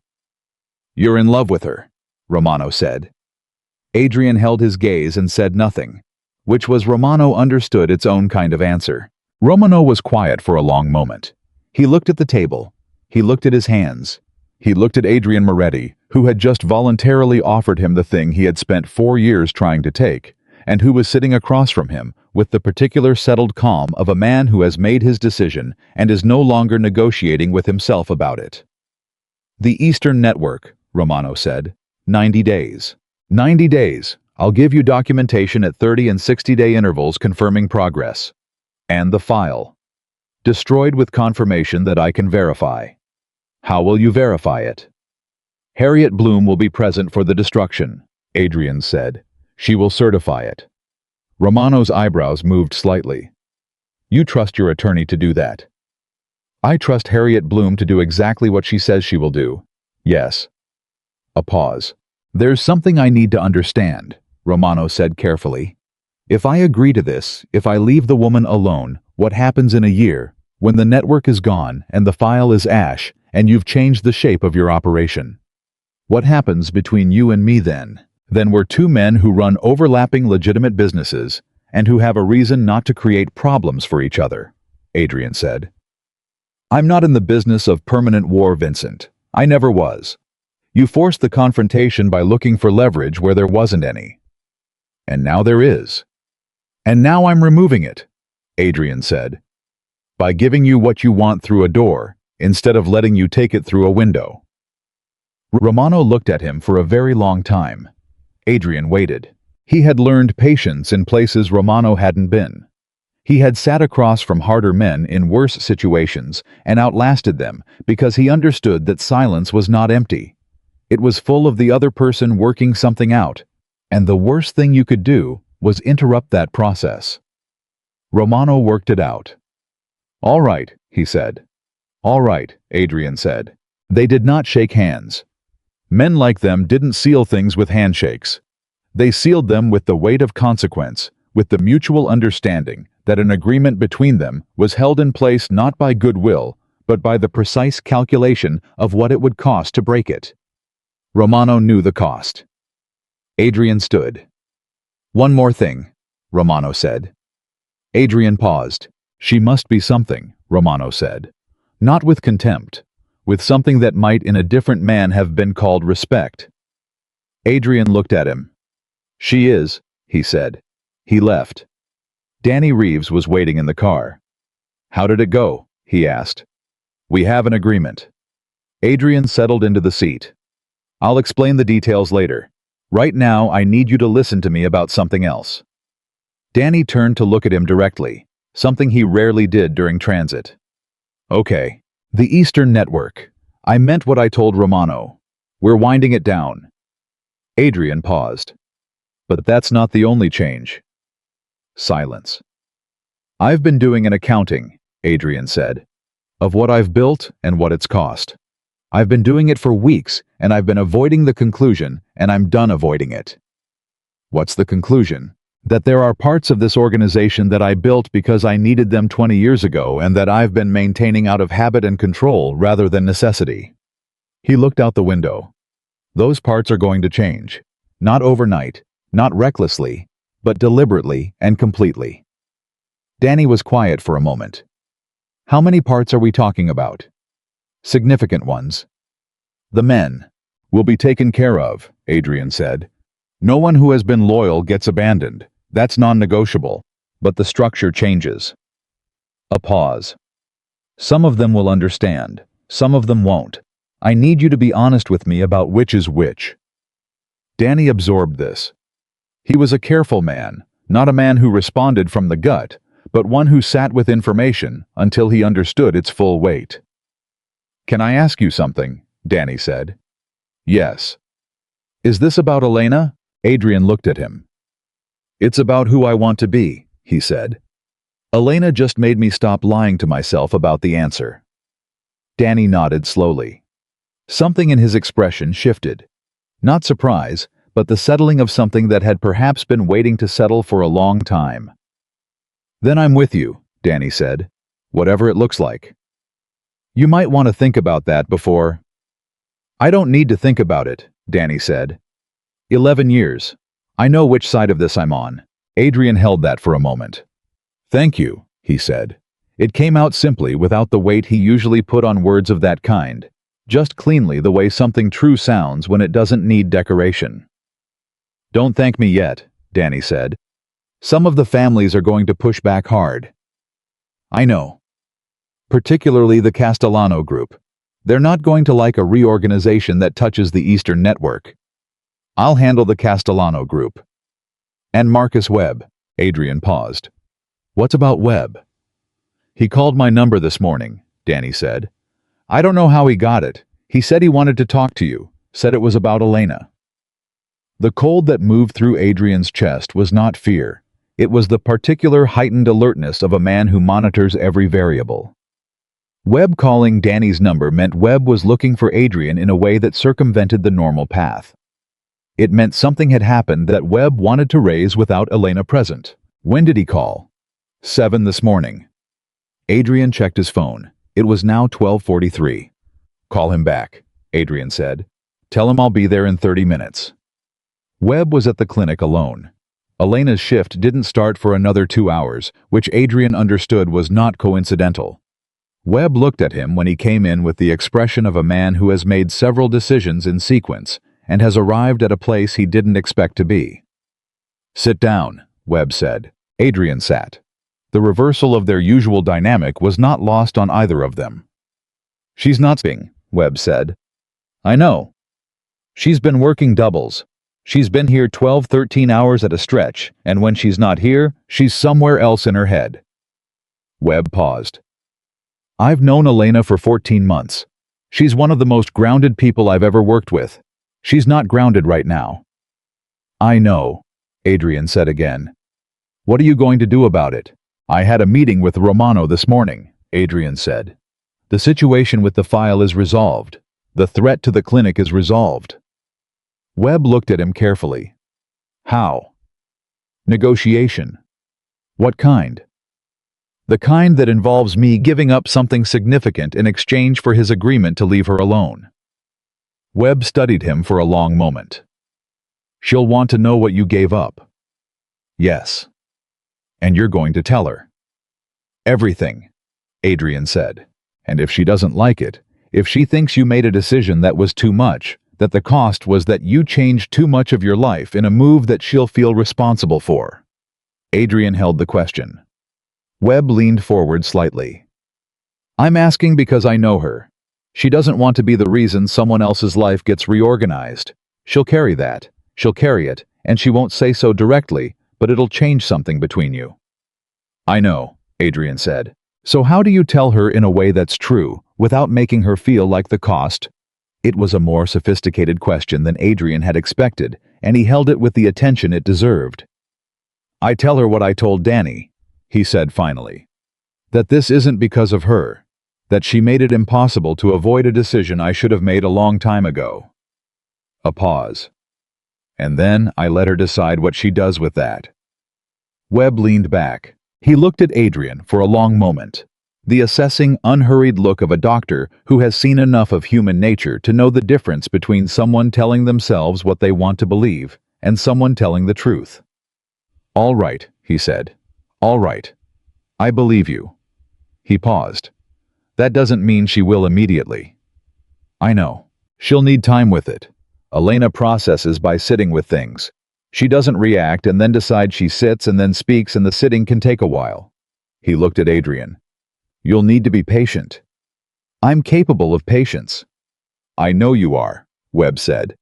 "I'm telling you, it'll need to be a specific kind. The kind that doesn't press. The kind that gives her space to arrive at her own conclusions without feeling your expectations in the room." Adrian looked at the older man across from him. "You're a remarkable ally," he said. "I'm not your ally," Webb said crisply. "I'm Elena's. Right now those things align.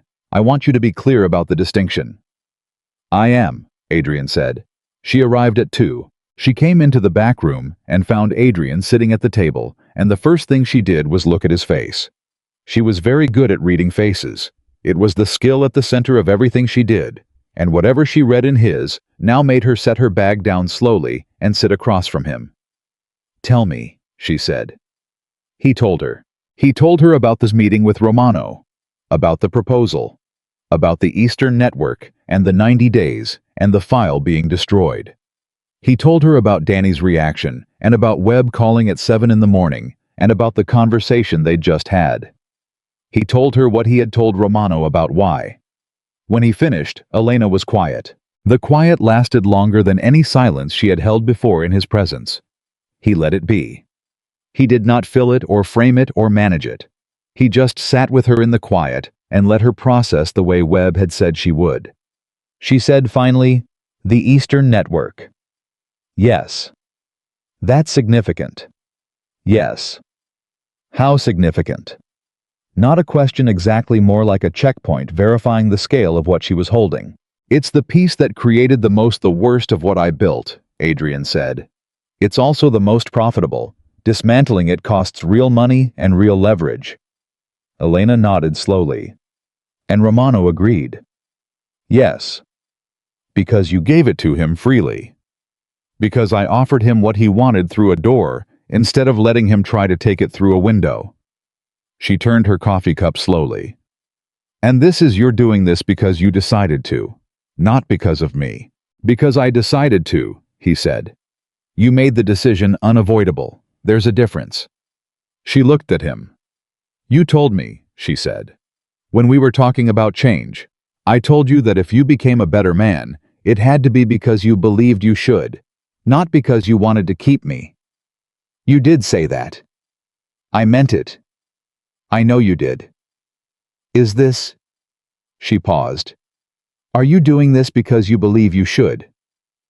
The question required the most honest answer he had in him.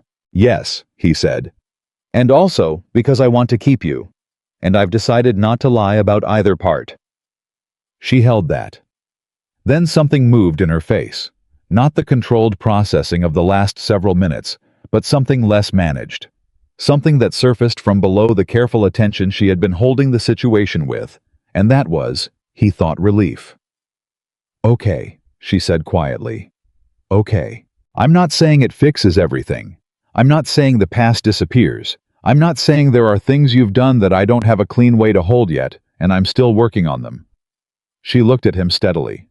"But this, what you did today, the decision." She paused. "Okay. I know it doesn't fix everything." "No," she agreed. "It doesn't." A pause. "But it's the most important thing you've done since you walked through that door. More important than the roof, For the first time in the last 2 hours, she almost smiled. Much more important than the roof. What happened next happened faster than anyone expected, and it came from inside Adrian's own organization. The Castellano Group 3 brothers, who ran operations on the northern edge of Adrian's territory, and whose relationship with Adrian was built on the specific transactional loyalty of men who valued what he gave them more than who he was, got word of the Romano agreement before Adrian had a chance to bring them the information himself. He was not certain how. He suspected Romano had leaked it deliberately, not as a betrayal of their agreement, but as a probe, a way of seeing what happened when Adrian's own people knew what he'd conceded. It was, Adrian acknowledged, a smart move. Paul Castellano called at 8 that evening. He was the oldest of the 3 brothers and the one who did the talking, which was the dynamic they had maintained for 9 years. "We need to sit down," Paul said. His voice had the particular flatness of contained anger. "Tomorrow morning," Adrian said. "My office, 8 o'clock. Tonight." "Tomorrow morning," Adrian said again. 8 o'clock. "If you're there, we'll talk. If you're not, I'll understand what that means and we'll proceed accordingly." He ended the call. He did not call back. The Castellano brothers would either be at his office at 8 in the morning, which would mean they were angry and wanted to negotiate, or they wouldn't be, which would mean they were making a different kind of statement. He had calculated the probability at roughly 70-30 in favor of them showing up, which was good enough. What he had not calculated, could not have calculated, because he hadn't expected the information leak to move this fast, was that the Castellano conversation was not the only one happening that evening. Danny called at 9:40. "You need to see something," he said. His voice had a quality Adrian had heard maybe 4 times in 11 years. Not panic. Danny Reeves did not panic, but urgency stripped of its usual professional containment. "I'm sending it now." Adrian opened the file on his phone. He read it. He read it again. It was a message chain recovered by Garrett from a secondary surveillance thread they'd opened on Romano's communications after the meeting, a precautionary measure standard in any agreement of this weight. The messages were between Romano and someone whose identity Garrett had flagged, but not yet confirmed. The substance of the messages was this: Romano had agreed to Adrian's terms and intended to honor them. The file was going to be destroyed as promised. But Romano had also told this unknown contact something else. He had told them that Adrian Moretti was reorganizing, that he was in the process of dismantling significant parts of his operation, that he was doing it for personal reasons. And this contact, whoever they were, had responded with 3 words. "That's our window." Adrian put the phone down. He picked it up again. He called Garrett. "The contact," he said. "How soon can you confirm the identity?" "I have a strong candidate," Garrett said. "I wanted to be certain before I told you." "Tell me now." A pause. "It's Thomas Reyes," Garrett said. Adrian was very still. Thomas Reyes was not an outsider. He was not a rival family, not a federal agent, not anyone from the world of people. Adrian had spent 20 years managing and containing and keeping at the appropriate distance. Thomas Reyes had been with Adrian for 9 years. He ran the western side of Adrian's financial operations. He had access to accounts, relationships, and structural information that no external actor could touch. He was inside. "You're certain?" Adrian said. 90%, Garrett said. "The contact number traces to a burner, but the pattern of the communication and the specific language things Reyes would know phrasing he uses 90%. "Get me to 100, Adrian said. "Tonight. I'll have it in 2 hours." Adrian sat in the silence. Thomas Reyes, 9 years. The particular cold fury that moved through him was very different from anything Romano had produced. Romano was an external enemy, known, mapped, managed. This was different. This was the specific betrayal of someone inside the circle that Adrian had maintained with such extraordinary care. Someone he had trusted with the things that required trust. And the reason the window they were so eager to exploit was Adrian himself. The decisions he'd made today. The reorganization.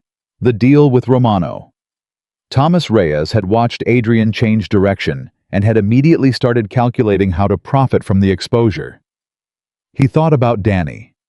About 11 years and I know which side I'm on. He thought about Webb. About I'm Elena's ally, not yours, and right now those things align. I thought about the difference between the people who stayed when it cost them something and the people who left or pivoted the moment the structure shifted. He thought about Elena saying, "What you can't handle is being managed." He picked up the phone. He called Danny. "Thomas Reyes," he said. A pause. "Christ.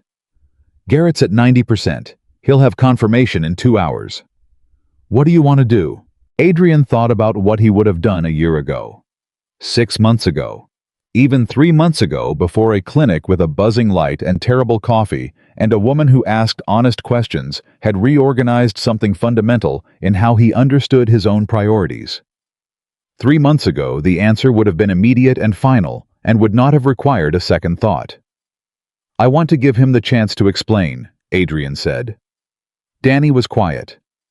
"Adrian, I know." His voice was steady. "I know what the old play is, but I'm not making the old play anymore. I'm going to give him the chance to explain, and then I'm going to make a decision based on what I find.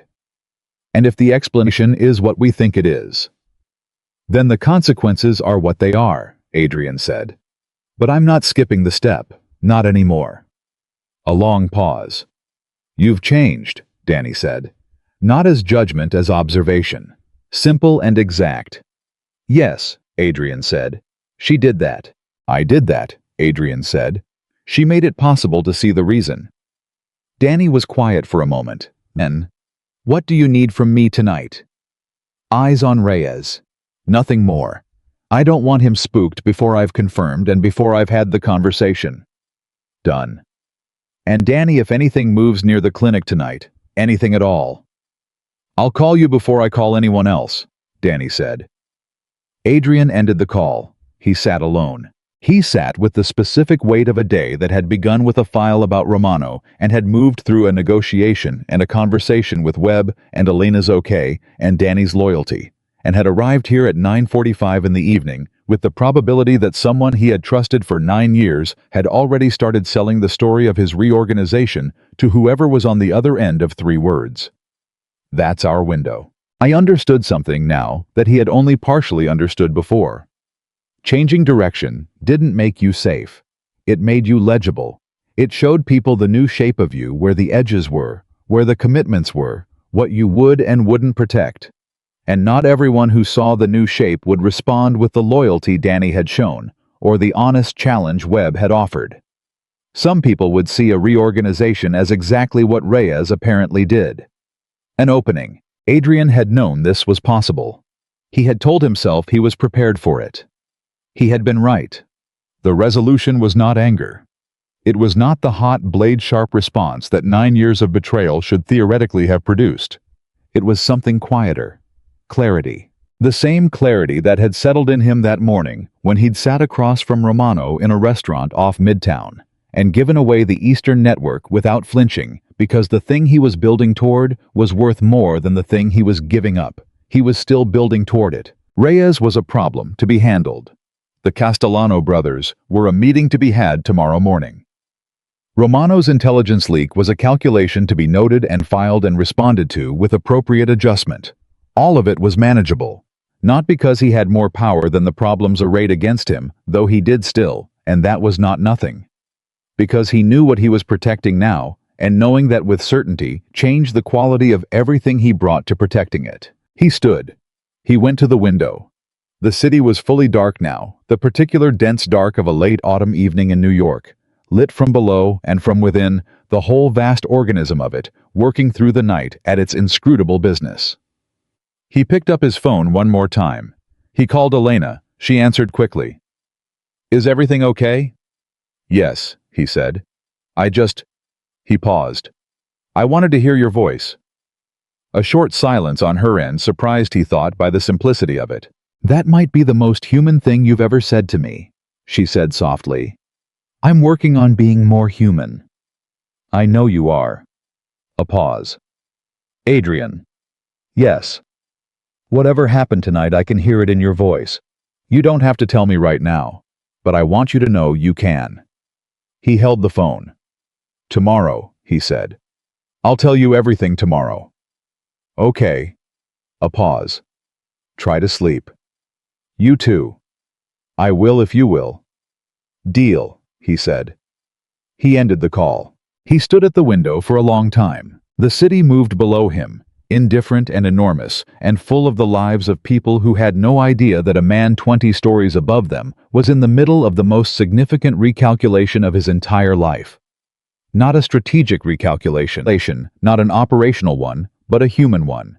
The kind that doesn't happen on a schedule. The kind that starts the night you stop in front of a buzzing light, because you're tired in a way that has no name, and go inside and meet someone who asks you if you're proud. Tomorrow the Castellano brothers would come, or they wouldn't. Tomorrow Garrett would have 100% on Thomas Reyes. Tomorrow there would be consequences to navigate, and conversations to have, and the slow, patient work of dismantling what needed to be dismantled while protecting what was worth protecting. Tomorrow. Tonight, he stood in the window and let himself feel the full weight of a day in which he had given up something significant and had not for one single moment believed it was the wrong decision. That was new. That was, he thought, what it felt like when you finally stopped fighting yourself. He went to bed. For the first time in weeks, he slept. He slept 4 hours and woke at 5:15 with the particular alertness of someone whose body has decided that rest is finished, regardless of what the clock says. Garrett's confirmation came in at 5:42. 100%. Thomas Reyes. The message was brief. Garrett didn't editorialize, never had, but the documentation attached was not brief. It was thorough and precise, and left no room for alternative interpretation. Reyes had been in contact with the unknown party, now confirmed as a mid-level operator named Carson, who worked the financial edges of 3 different organizations simultaneously, and who had no loyalty to anyone except whoever was currently paying him for 11 days. Not since the Romano agreement. 11 days.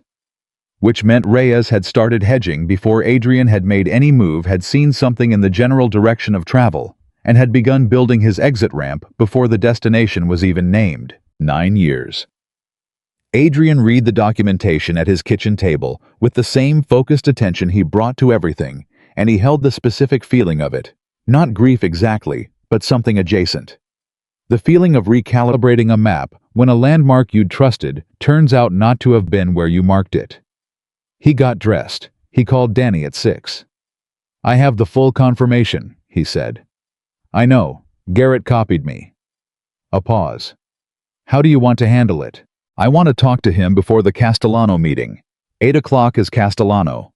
I want Reyes in my office at 7. He'll know something's wrong the moment you call him in." "Yes," Adrian said. "He will. And he can spend that hour with the knowledge that I know, and he can decide in that hour how he wants to walk into the room." Danny was quiet. "You're giving him a chance to come clean before you confront him." "I'm giving him exactly what I told you I would last night," Adrian said. "The chance to explain." "Adrian." Danny stopped. Tried again. "Just be careful. Reyes has access to things that could complicate your transition if he decides to burn it on his way out." "I know what he has access to," Adrian said. "I'm the one who gave it to him." The weight of that sat between them. 7 o'clock, Danny said. "I'll make sure he's there." Thomas Reyes arrived at 7:03. He was 44, lean, a careful dresser. Someone who had always presented as more polished than his origins, which Adrian had once considered an asset, and which he now read differently. He came into the office with the particular walk of a man who is working very hard, not to look like he is working hard, and he sat in the chair across from Adrian's desk with his hands folded and his expression arranged into something that was almost neutral. Almost. Adrian let the silence run for 15 seconds. He had learned very early that silence was not neutral. Silence was pressure, and the way a person responded to sustained silence told you things about them that direct questioning never could. Reyes broke at 12 seconds. "You wanted to see me," he said. "I did." Adrian looked at him. "Tell me about Carson." The name landed. Reyes's expression didn't collapse. He had more control than that, but something in it shifted the way a structure shifts when the load it wasn't built for is applied to it. A settling. A small definitive movement that could not be reversed. "I don't know a Carson," Reyes said. "Thomas." Adrian's voice was completely level. "I have 11 days of documented contact between your burner and his. I have the content of those communications. I have Garrett Cole's confirmation at 100%. He paused. "I'm not asking you to confirm what I already know. I'm asking you why." A long silence. Reyes looked at his hands, then up. "I've been with you 9 years. Yes, 9 years, and you make a deal with Romano that guts the Eastern Network in 90 days. Something came into his voice, not quite anger, more like the exhausted residue of a resentment held for longer than it should have been. "Ben, you made that call alone. You didn't bring it to me, didn't bring it to anyone. You just gave it away." "I made a decision about my own operation," Adrian said. "Yes, your operation." Reyes looked at him. 9 years of my life are in that network. My relationships, my reputation, my... He stopped. "You gave it to Romano because of a woman you met 2 months ago." The sentence was meant to land as an accusation. It landed as something more complicated. "Yes," Adrian said simply. Reyes stared at him. He had expected defense explanation, the particular strategic repositioning that Adrian Moretti had always brought to challenges the way he took any hostile input and returned it transformed as a tool. He had not expected agreement. "Just yes," Reyes said. "Yes," Adrian said again. "You're right that it was my decision and that it affects your position. You're right that I didn't consult you." A pause. "You're wrong that it entitles you to do what you did, and you know that." Reyes was quiet. "I didn't hurt you," he said finally. "I made a contact. I was protecting my position by giving Carson a window into my reorganization." Adrian's voice didn't harden. It stayed exactly the same level, clear without heat, which was in its way more devastating than anger. "Carson works for Delgado. Delgado has been looking for a point of entry into the financial side of my operation for 3 years. You handed it to him." Reyes's jaw tightened. "I was covering myself." "You were selling me," Adrian said. "There's a difference, and you know there is." The silence that followed was the silence of a man who has arrived at the place where all the available exits have closed. "What happens now?" Reyes asked. Adrian looked at him for a long moment. What happened now was the question he had been thinking about since 5:42 this morning, and the answer he had arrived at was not the answer Thomas Reyes was expecting. It was not the answer Adrian himself would have given 3 months ago. It was the answer of a man who had been thinking about what he wanted to build rather than what he needed to destroy. "You're going to call Carson today," Adrian said. "You're going to tell him the information you gave him was incomplete and that the reorganization is not proceeding in the way you represented. You're going to close that door." Reyes blinked. And then you're going to resign. Not today, in 30 days, at the end of a transition period during which you will help Danny understand every aspect of what you manage and will hand it over cleanly. A pause. "In exchange, you leave with your full compensation for 9 years of service and a set of professional references that accurately represent your work here, which was until 11 days ago, genuinely excellent." Reyes stared at him. "That's it," he said. "That's it. You're not..." He stopped, visibly recalibrating. 9 years ago, you would have..." 9 years ago, I would have," Adrian confirmed. "I'm not that person anymore. But Thomas, if you don't make that call to Carson today, or if anything moves through that connection after this conversation, the terms change completely and permanently." He held Reyes's gaze. "I need you to believe that." "I believe it," Reyes said quietly. He stood. He looked at Adrian with an expression that had moved somewhere in the last 5 minutes past the residue of resentment and into something more raw. Something that might have been under different circumstances the beginning of understanding. "For what it's worth," Reyes said, "the woman you're doing this for, she'd better be worth it." Adrian looked at him. "She is," he said. "But that's not why I'm doing it." Reyes nodded once. He left. The Castellano brothers arrived at 8 o'clock exactly, which told Adrian everything he needed to know about how seriously they were taking the meeting. Paul, the oldest, sat in the center. Marco and Vincent flanked him. All three had the contained, careful energy of men who have prepared for a confrontation and are waiting to discover whether it becomes one. Paul spoke first. The Romano deal. Yes, Adrian said. You gave him the Eastern Network. I offered it in exchange for a specific agreement. He accepted. Without talking to us. Paul's voice was controlled. That network is adjacent to 3 of our operations. A reorganization of that size affects our territory. It does, Adrian agreed.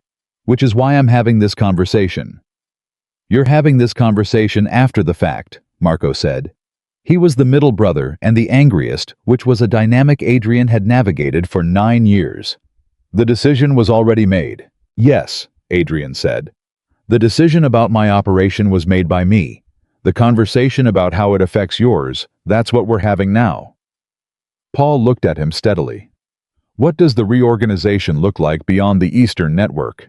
It's significant, Adrian said. Phased, 90 days on the Romano piece. The internal changes will take longer. He looked at each of the 3 brothers in turn. What it doesn't mean is any reduction in the protections your operations have from my network. The relationships that benefit you don't disappear. They reorganize. Reorganize into what? Vincent said. Legitimate structures where possible, Adrian said. Reduced exposure structures where not. A pause. I'm building something different.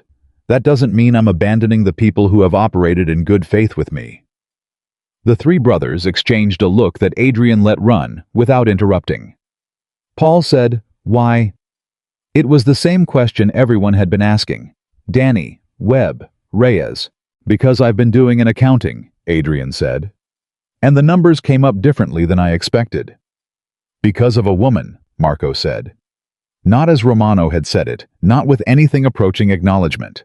With flat skepticism. Because of what I understood about myself when I met her, Adrian said. You can reduce it if you want, that's your choice. He held Marco's gaze. But I'd rather have this conversation with you as partners than as people I have to manage. And the difference between those 2 things is whether we talk honestly right now. Another look between the brothers. Paul said, What do you need from us? 30 days, Adrian said. Give me 30 days to show you what the transition looks like in practice. If at 30 days you believe your operations are exposed in ways that our agreement doesn't cover, we renegotiate. You walk away with full terms honored. A pause. If you're still with me at 30 days, we build the next chapter together. Paul looked at him for a long time. 30 days, he said finally. 30 days, Adrian confirmed. The meeting ended without ceremony, which was how the best meetings ended. Everything said that needed to be said, nothing left in the air to rot. He called Elena as they left. How did it go? She asked. The Castellano brothers gave me 30 days. Is that good? It's the best outcome I could have reasonably expected. A pause. How are you? I have a patient I've been worried about since Tuesday, who just had a genuinely good checkup this morning. Her voice carried the particular quiet satisfaction of someone for whom good news about other people is as real as good news about themselves. So I'm better than I was. Good. He paused. There's something I need to tell you. About last night. Reyes, she said. He stopped. How? You called me at 10 o'clock at night to hear my voice, she said. You sounded like something had happened that you'd already resolved. I figured it was internal. A pause. Am I wrong? No, he said. You're not wrong. Tell me tonight, she said. Come to the clinic at end of shift. I'll make the terrible coffee. Despite everything, he smiled. Deal. He told her that evening. All of it. Reyes the conversation. The terms he'd offered the call to Carson that Garrett confirmed had happened at 11:15 that morning, closing the line. Elena listened the way she always listened, completely, without preparing her response while he was still talking. When he finished, she said, You gave him a clean exit. Yes. That was harder than not giving him one. Yes, he said. It was. But you did it. I did. She turned her coffee cup. Why? Because I'm trying to build something that isn't held together by fear, he said. You can't build that and then use fear the moment it's convenient. A pause. And because 9 years deserved more than the old answer. She looked at him steadily. Adrian, I want to ask you something. Ask. When you imagine the thing you're building toward, what does it look like? He held the question. He had been holding a version of it for weeks, turning it over in the spaces between everything else, testing the shape of it, the way you test new ground before you put your full weight on it. Smaller, he said. More specific. The legitimate holdings real estate 2 businesses I've run cleanly for years. Those are solid. I build from those. He paused. The rest gets wound down or transferred or simply stopped. He looked at her. It looks like a life with room in it. Room for the clinic. Room for the things that actually matter. A pause. Room for you if you want to be in it. The last sentence arrived simply without performance or strategic framing. Just said. Elena was quiet. I want to be in it, she said. I've wanted to be in it for weeks. I just needed to be sure you were building it because it's what you want, and not because you think it's what I need. It's what I want, he said. You seeing it clearly, that's what made it possible. She nodded slowly. Then yes, she said. I'm in it. Something settled between them. Not the tension of 2 people working towards something uncertain, but the particular quality of air in a room where 2 people have arrived at the same place from different directions and found each other there. Adrian reached across the small table and put his hand over hers. She turned her hand and held his. Neither of them said anything. They didn't need to. The 30 days passed, not without friction. The Castellano transition had 3 specific moments that required careful navigation, and the Romano agreement had 1 moment at the 40-day mark when Garrett flagged a possible deviation that turned out on closer examination to be a miscommunication rather than a breach. The Eastern Network wound down with the particular grinding slowness of anything that has deep roots, and there were men in that structure who were angry, and men who were relieved, and men who were simply confused, and Adrian handled each category differently, and with more patience than he had ever brought to personnel situations before. Danny noticed. You're not the same in these conversations, he told Adrian after a particularly complex session with 3 of the network's mid-level operators. You used to close things in 15 minutes. That took an hour.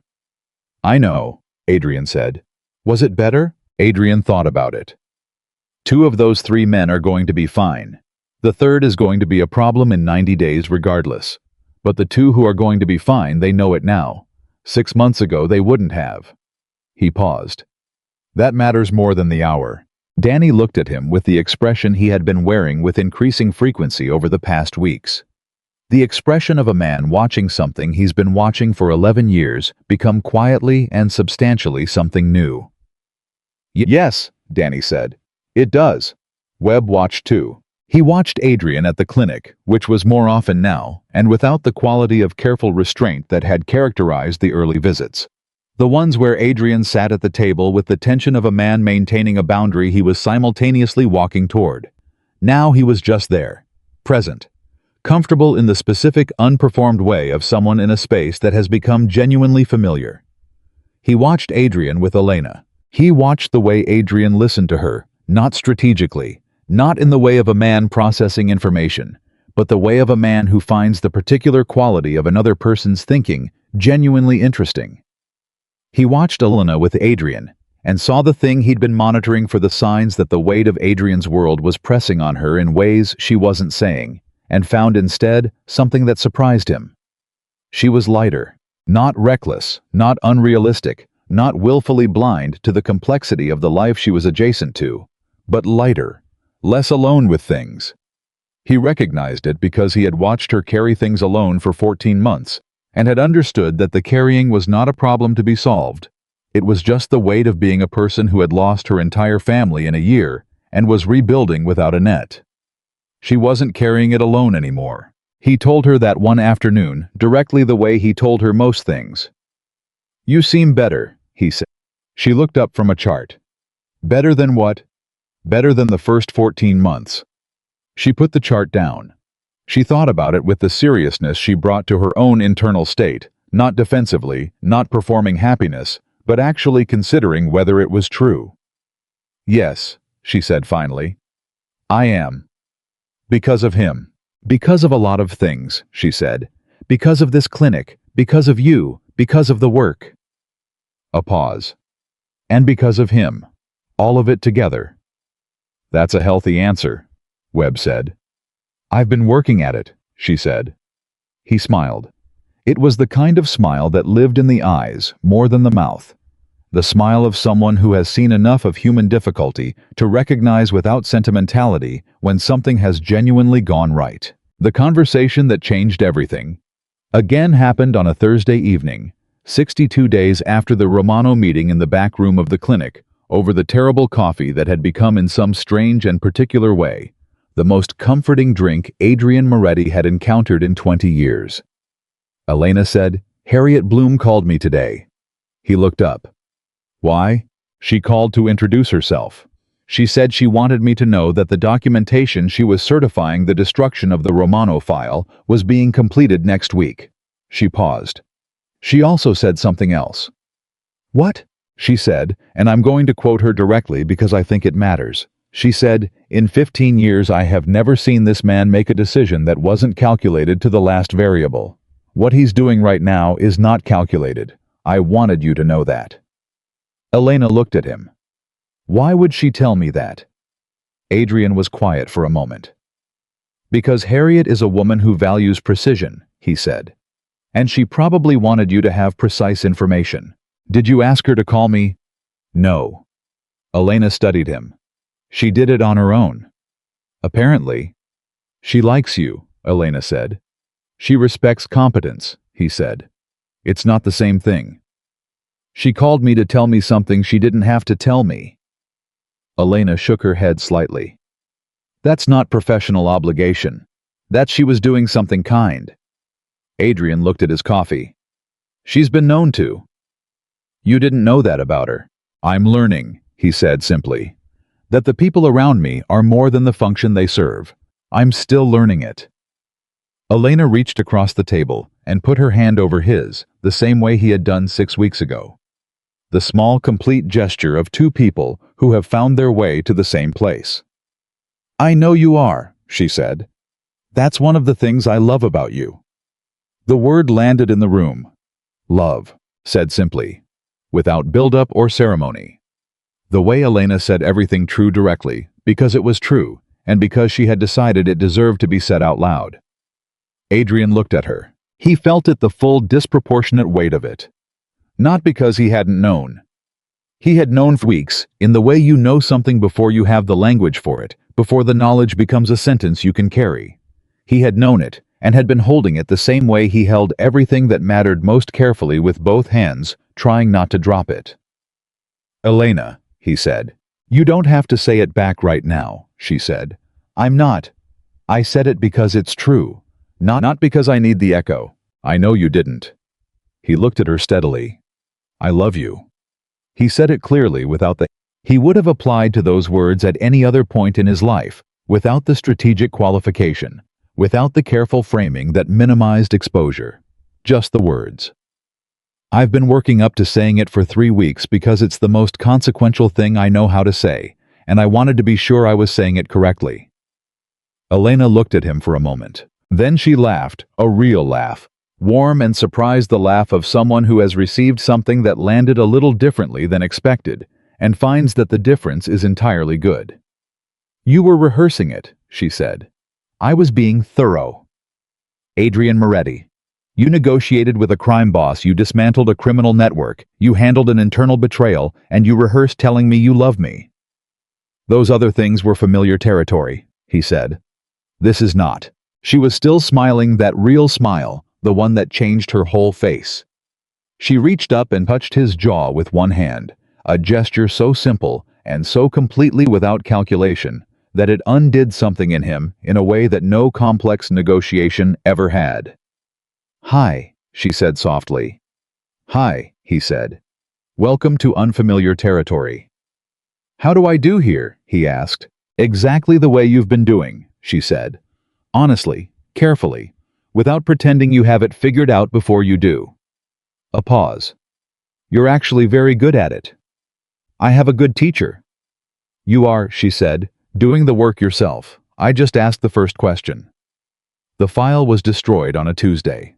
Harriet Bloom was present as promised.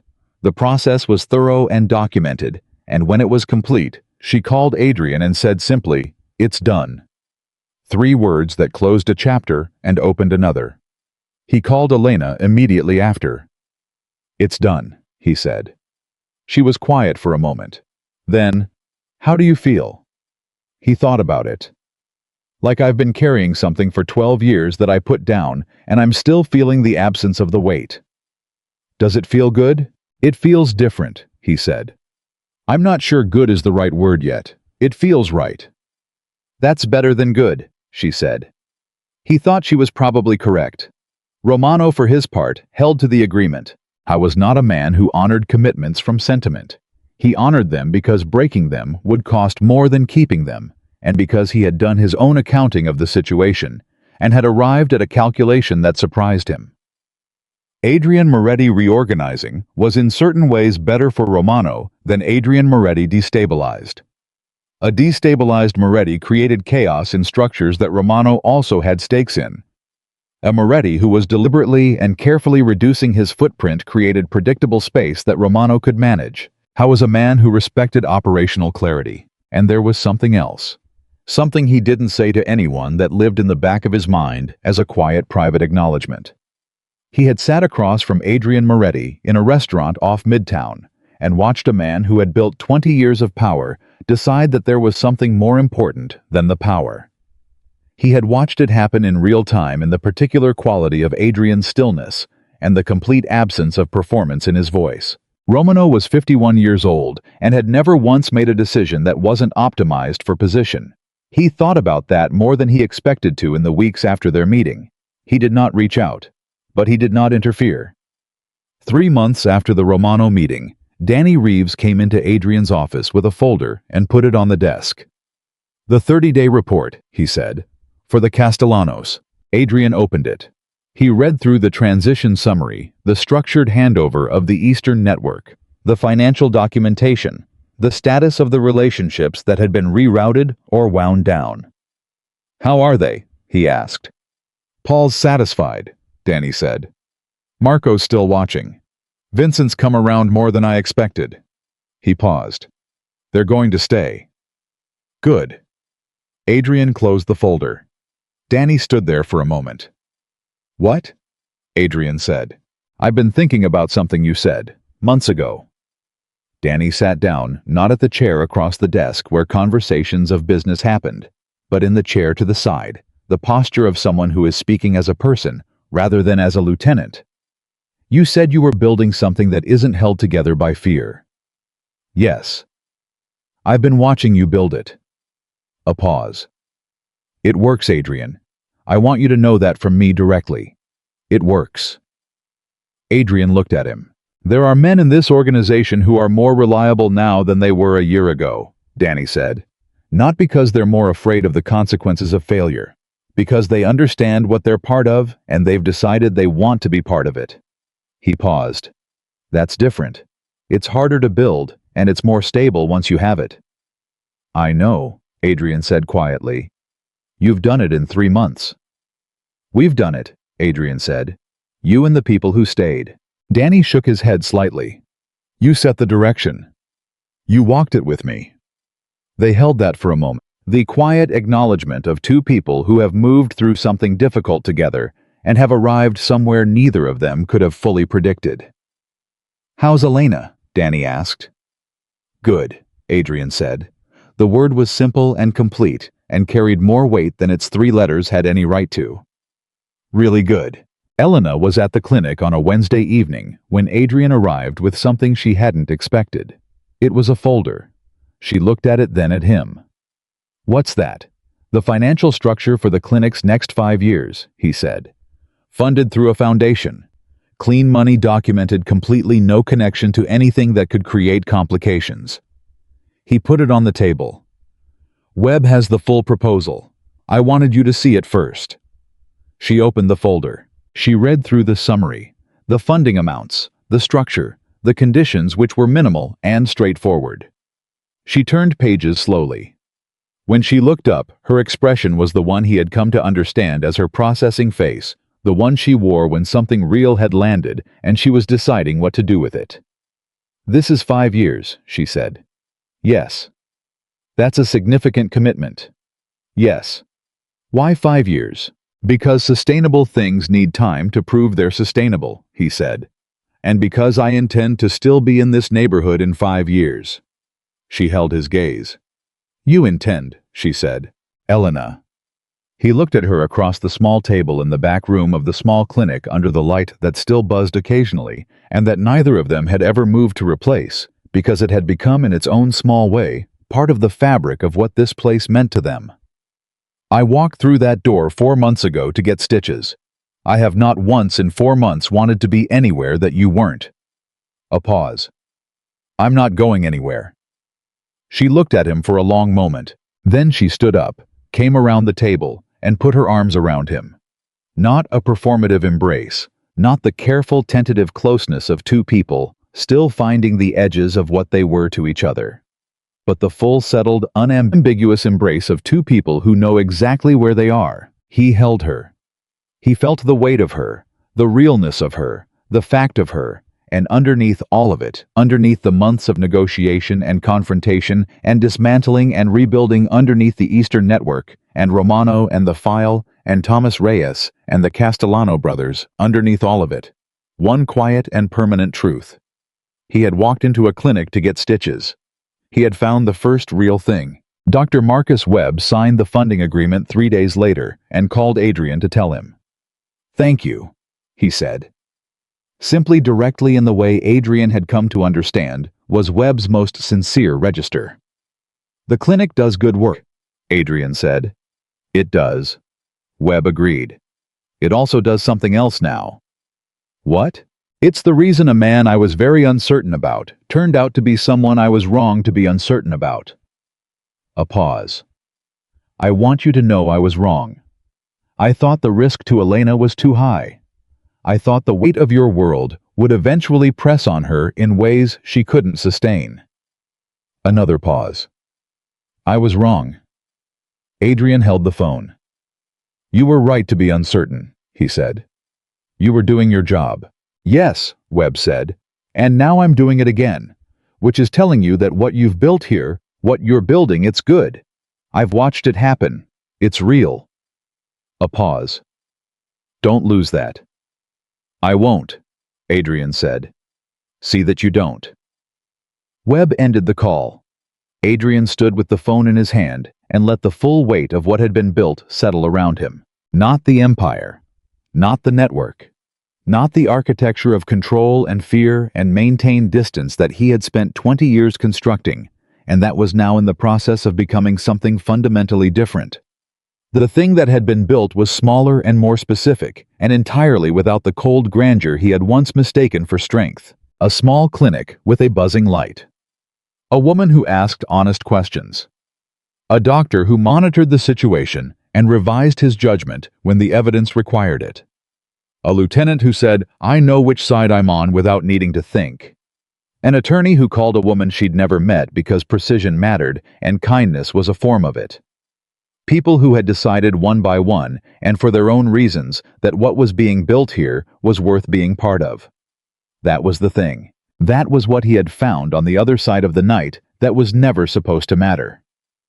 On a Thursday evening, 6 months after the night, Adrian Moretti had stopped in front of a clinic with a buzzing light and made the decision that changed everything.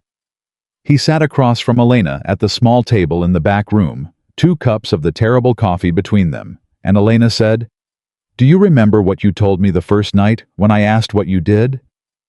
"I said I managed things," he said. "The complicated kinds." She smiled. "That other people can't or won't manage themselves." "Yes." "You're still doing that," she said. "It just looks different now." He looked at her. "Better. Different and better," she said. "Yes." She wrapped both hands around her cup. "You know what the funny thing is?" "Tell me." You thought it was only one night. She looked at him with those clear, direct eyes that had never changed, that had been the same the first time they'd looked at him across a waiting room, and the same now months and decisions and an entire restructured life later. You thought you could walk out that door in the morning and go back to exactly who you were. He held her gaze. I know, he said. What happened instead? I thought about the whole of it. About Romano and Danny and Webb and Harriet and Thomas Reyes and the Castellano brothers and the Eastern Network and the file and the terrible coffee and the buzzing light and are you proud and we and together and I love you, said simply because it was true. He thought about who he had been when he walked through that door. He thought about who he was now. I found out what I was actually capable of, he said. The thing I'd spent 20 years not finding out because I was too busy building walls against it. What were you capable of? This, he said simply. All of this. Elena smiled, that real smile, the one that changed everything in a room. That's a good answer, she said. I had time to think about it. A man who used to have all the answers, she said, learned how to find better ones. He reached across the table and took her hand. She held it. Outside, the city moved through the ordinary business of a Thursday evening, indifferent and enormous, and full of lives being built and dismantled and rebuilt in the small private moments that no one outside them would ever fully see. Inside the clinic, the light above them buzzed once, and settled the way it always did, into its familiar low hum. Adrian Moretti had walked into this room as a man who controlled everything and felt nothing, and called that strength. He sat in it now, as a man who had chosen deliberately at real cost, with full understanding of what he was giving up to become someone capable of the things that actually mattered. He had not been saved by Elena Carter. He had been seen by her. Clearly, honestly, without the distortion of fear or want or calculation, just seen the way very few people are ever seen, as the complete and complicated truth of who they actually are. And being seen that clearly had made it impossible to keep hiding from himself. That was what the one night had done. That was what it had always been. Not a beginning he could walk away from in the morning, but the moment when the life he had been building toward without knowing it finally irrevocably began. A man who had spent 20 years believing that needing nothing was the same as having everything had discovered in the back room of a small clinic over the worst coffee in New York, the one truth he had never been able to buy or take or control into existence. The truth that the only empire worth building is the one made of the people you choose, the promises you keep, and the person you become when you finally stop being afraid of who that is. Adrian Moretti had stopped being afraid.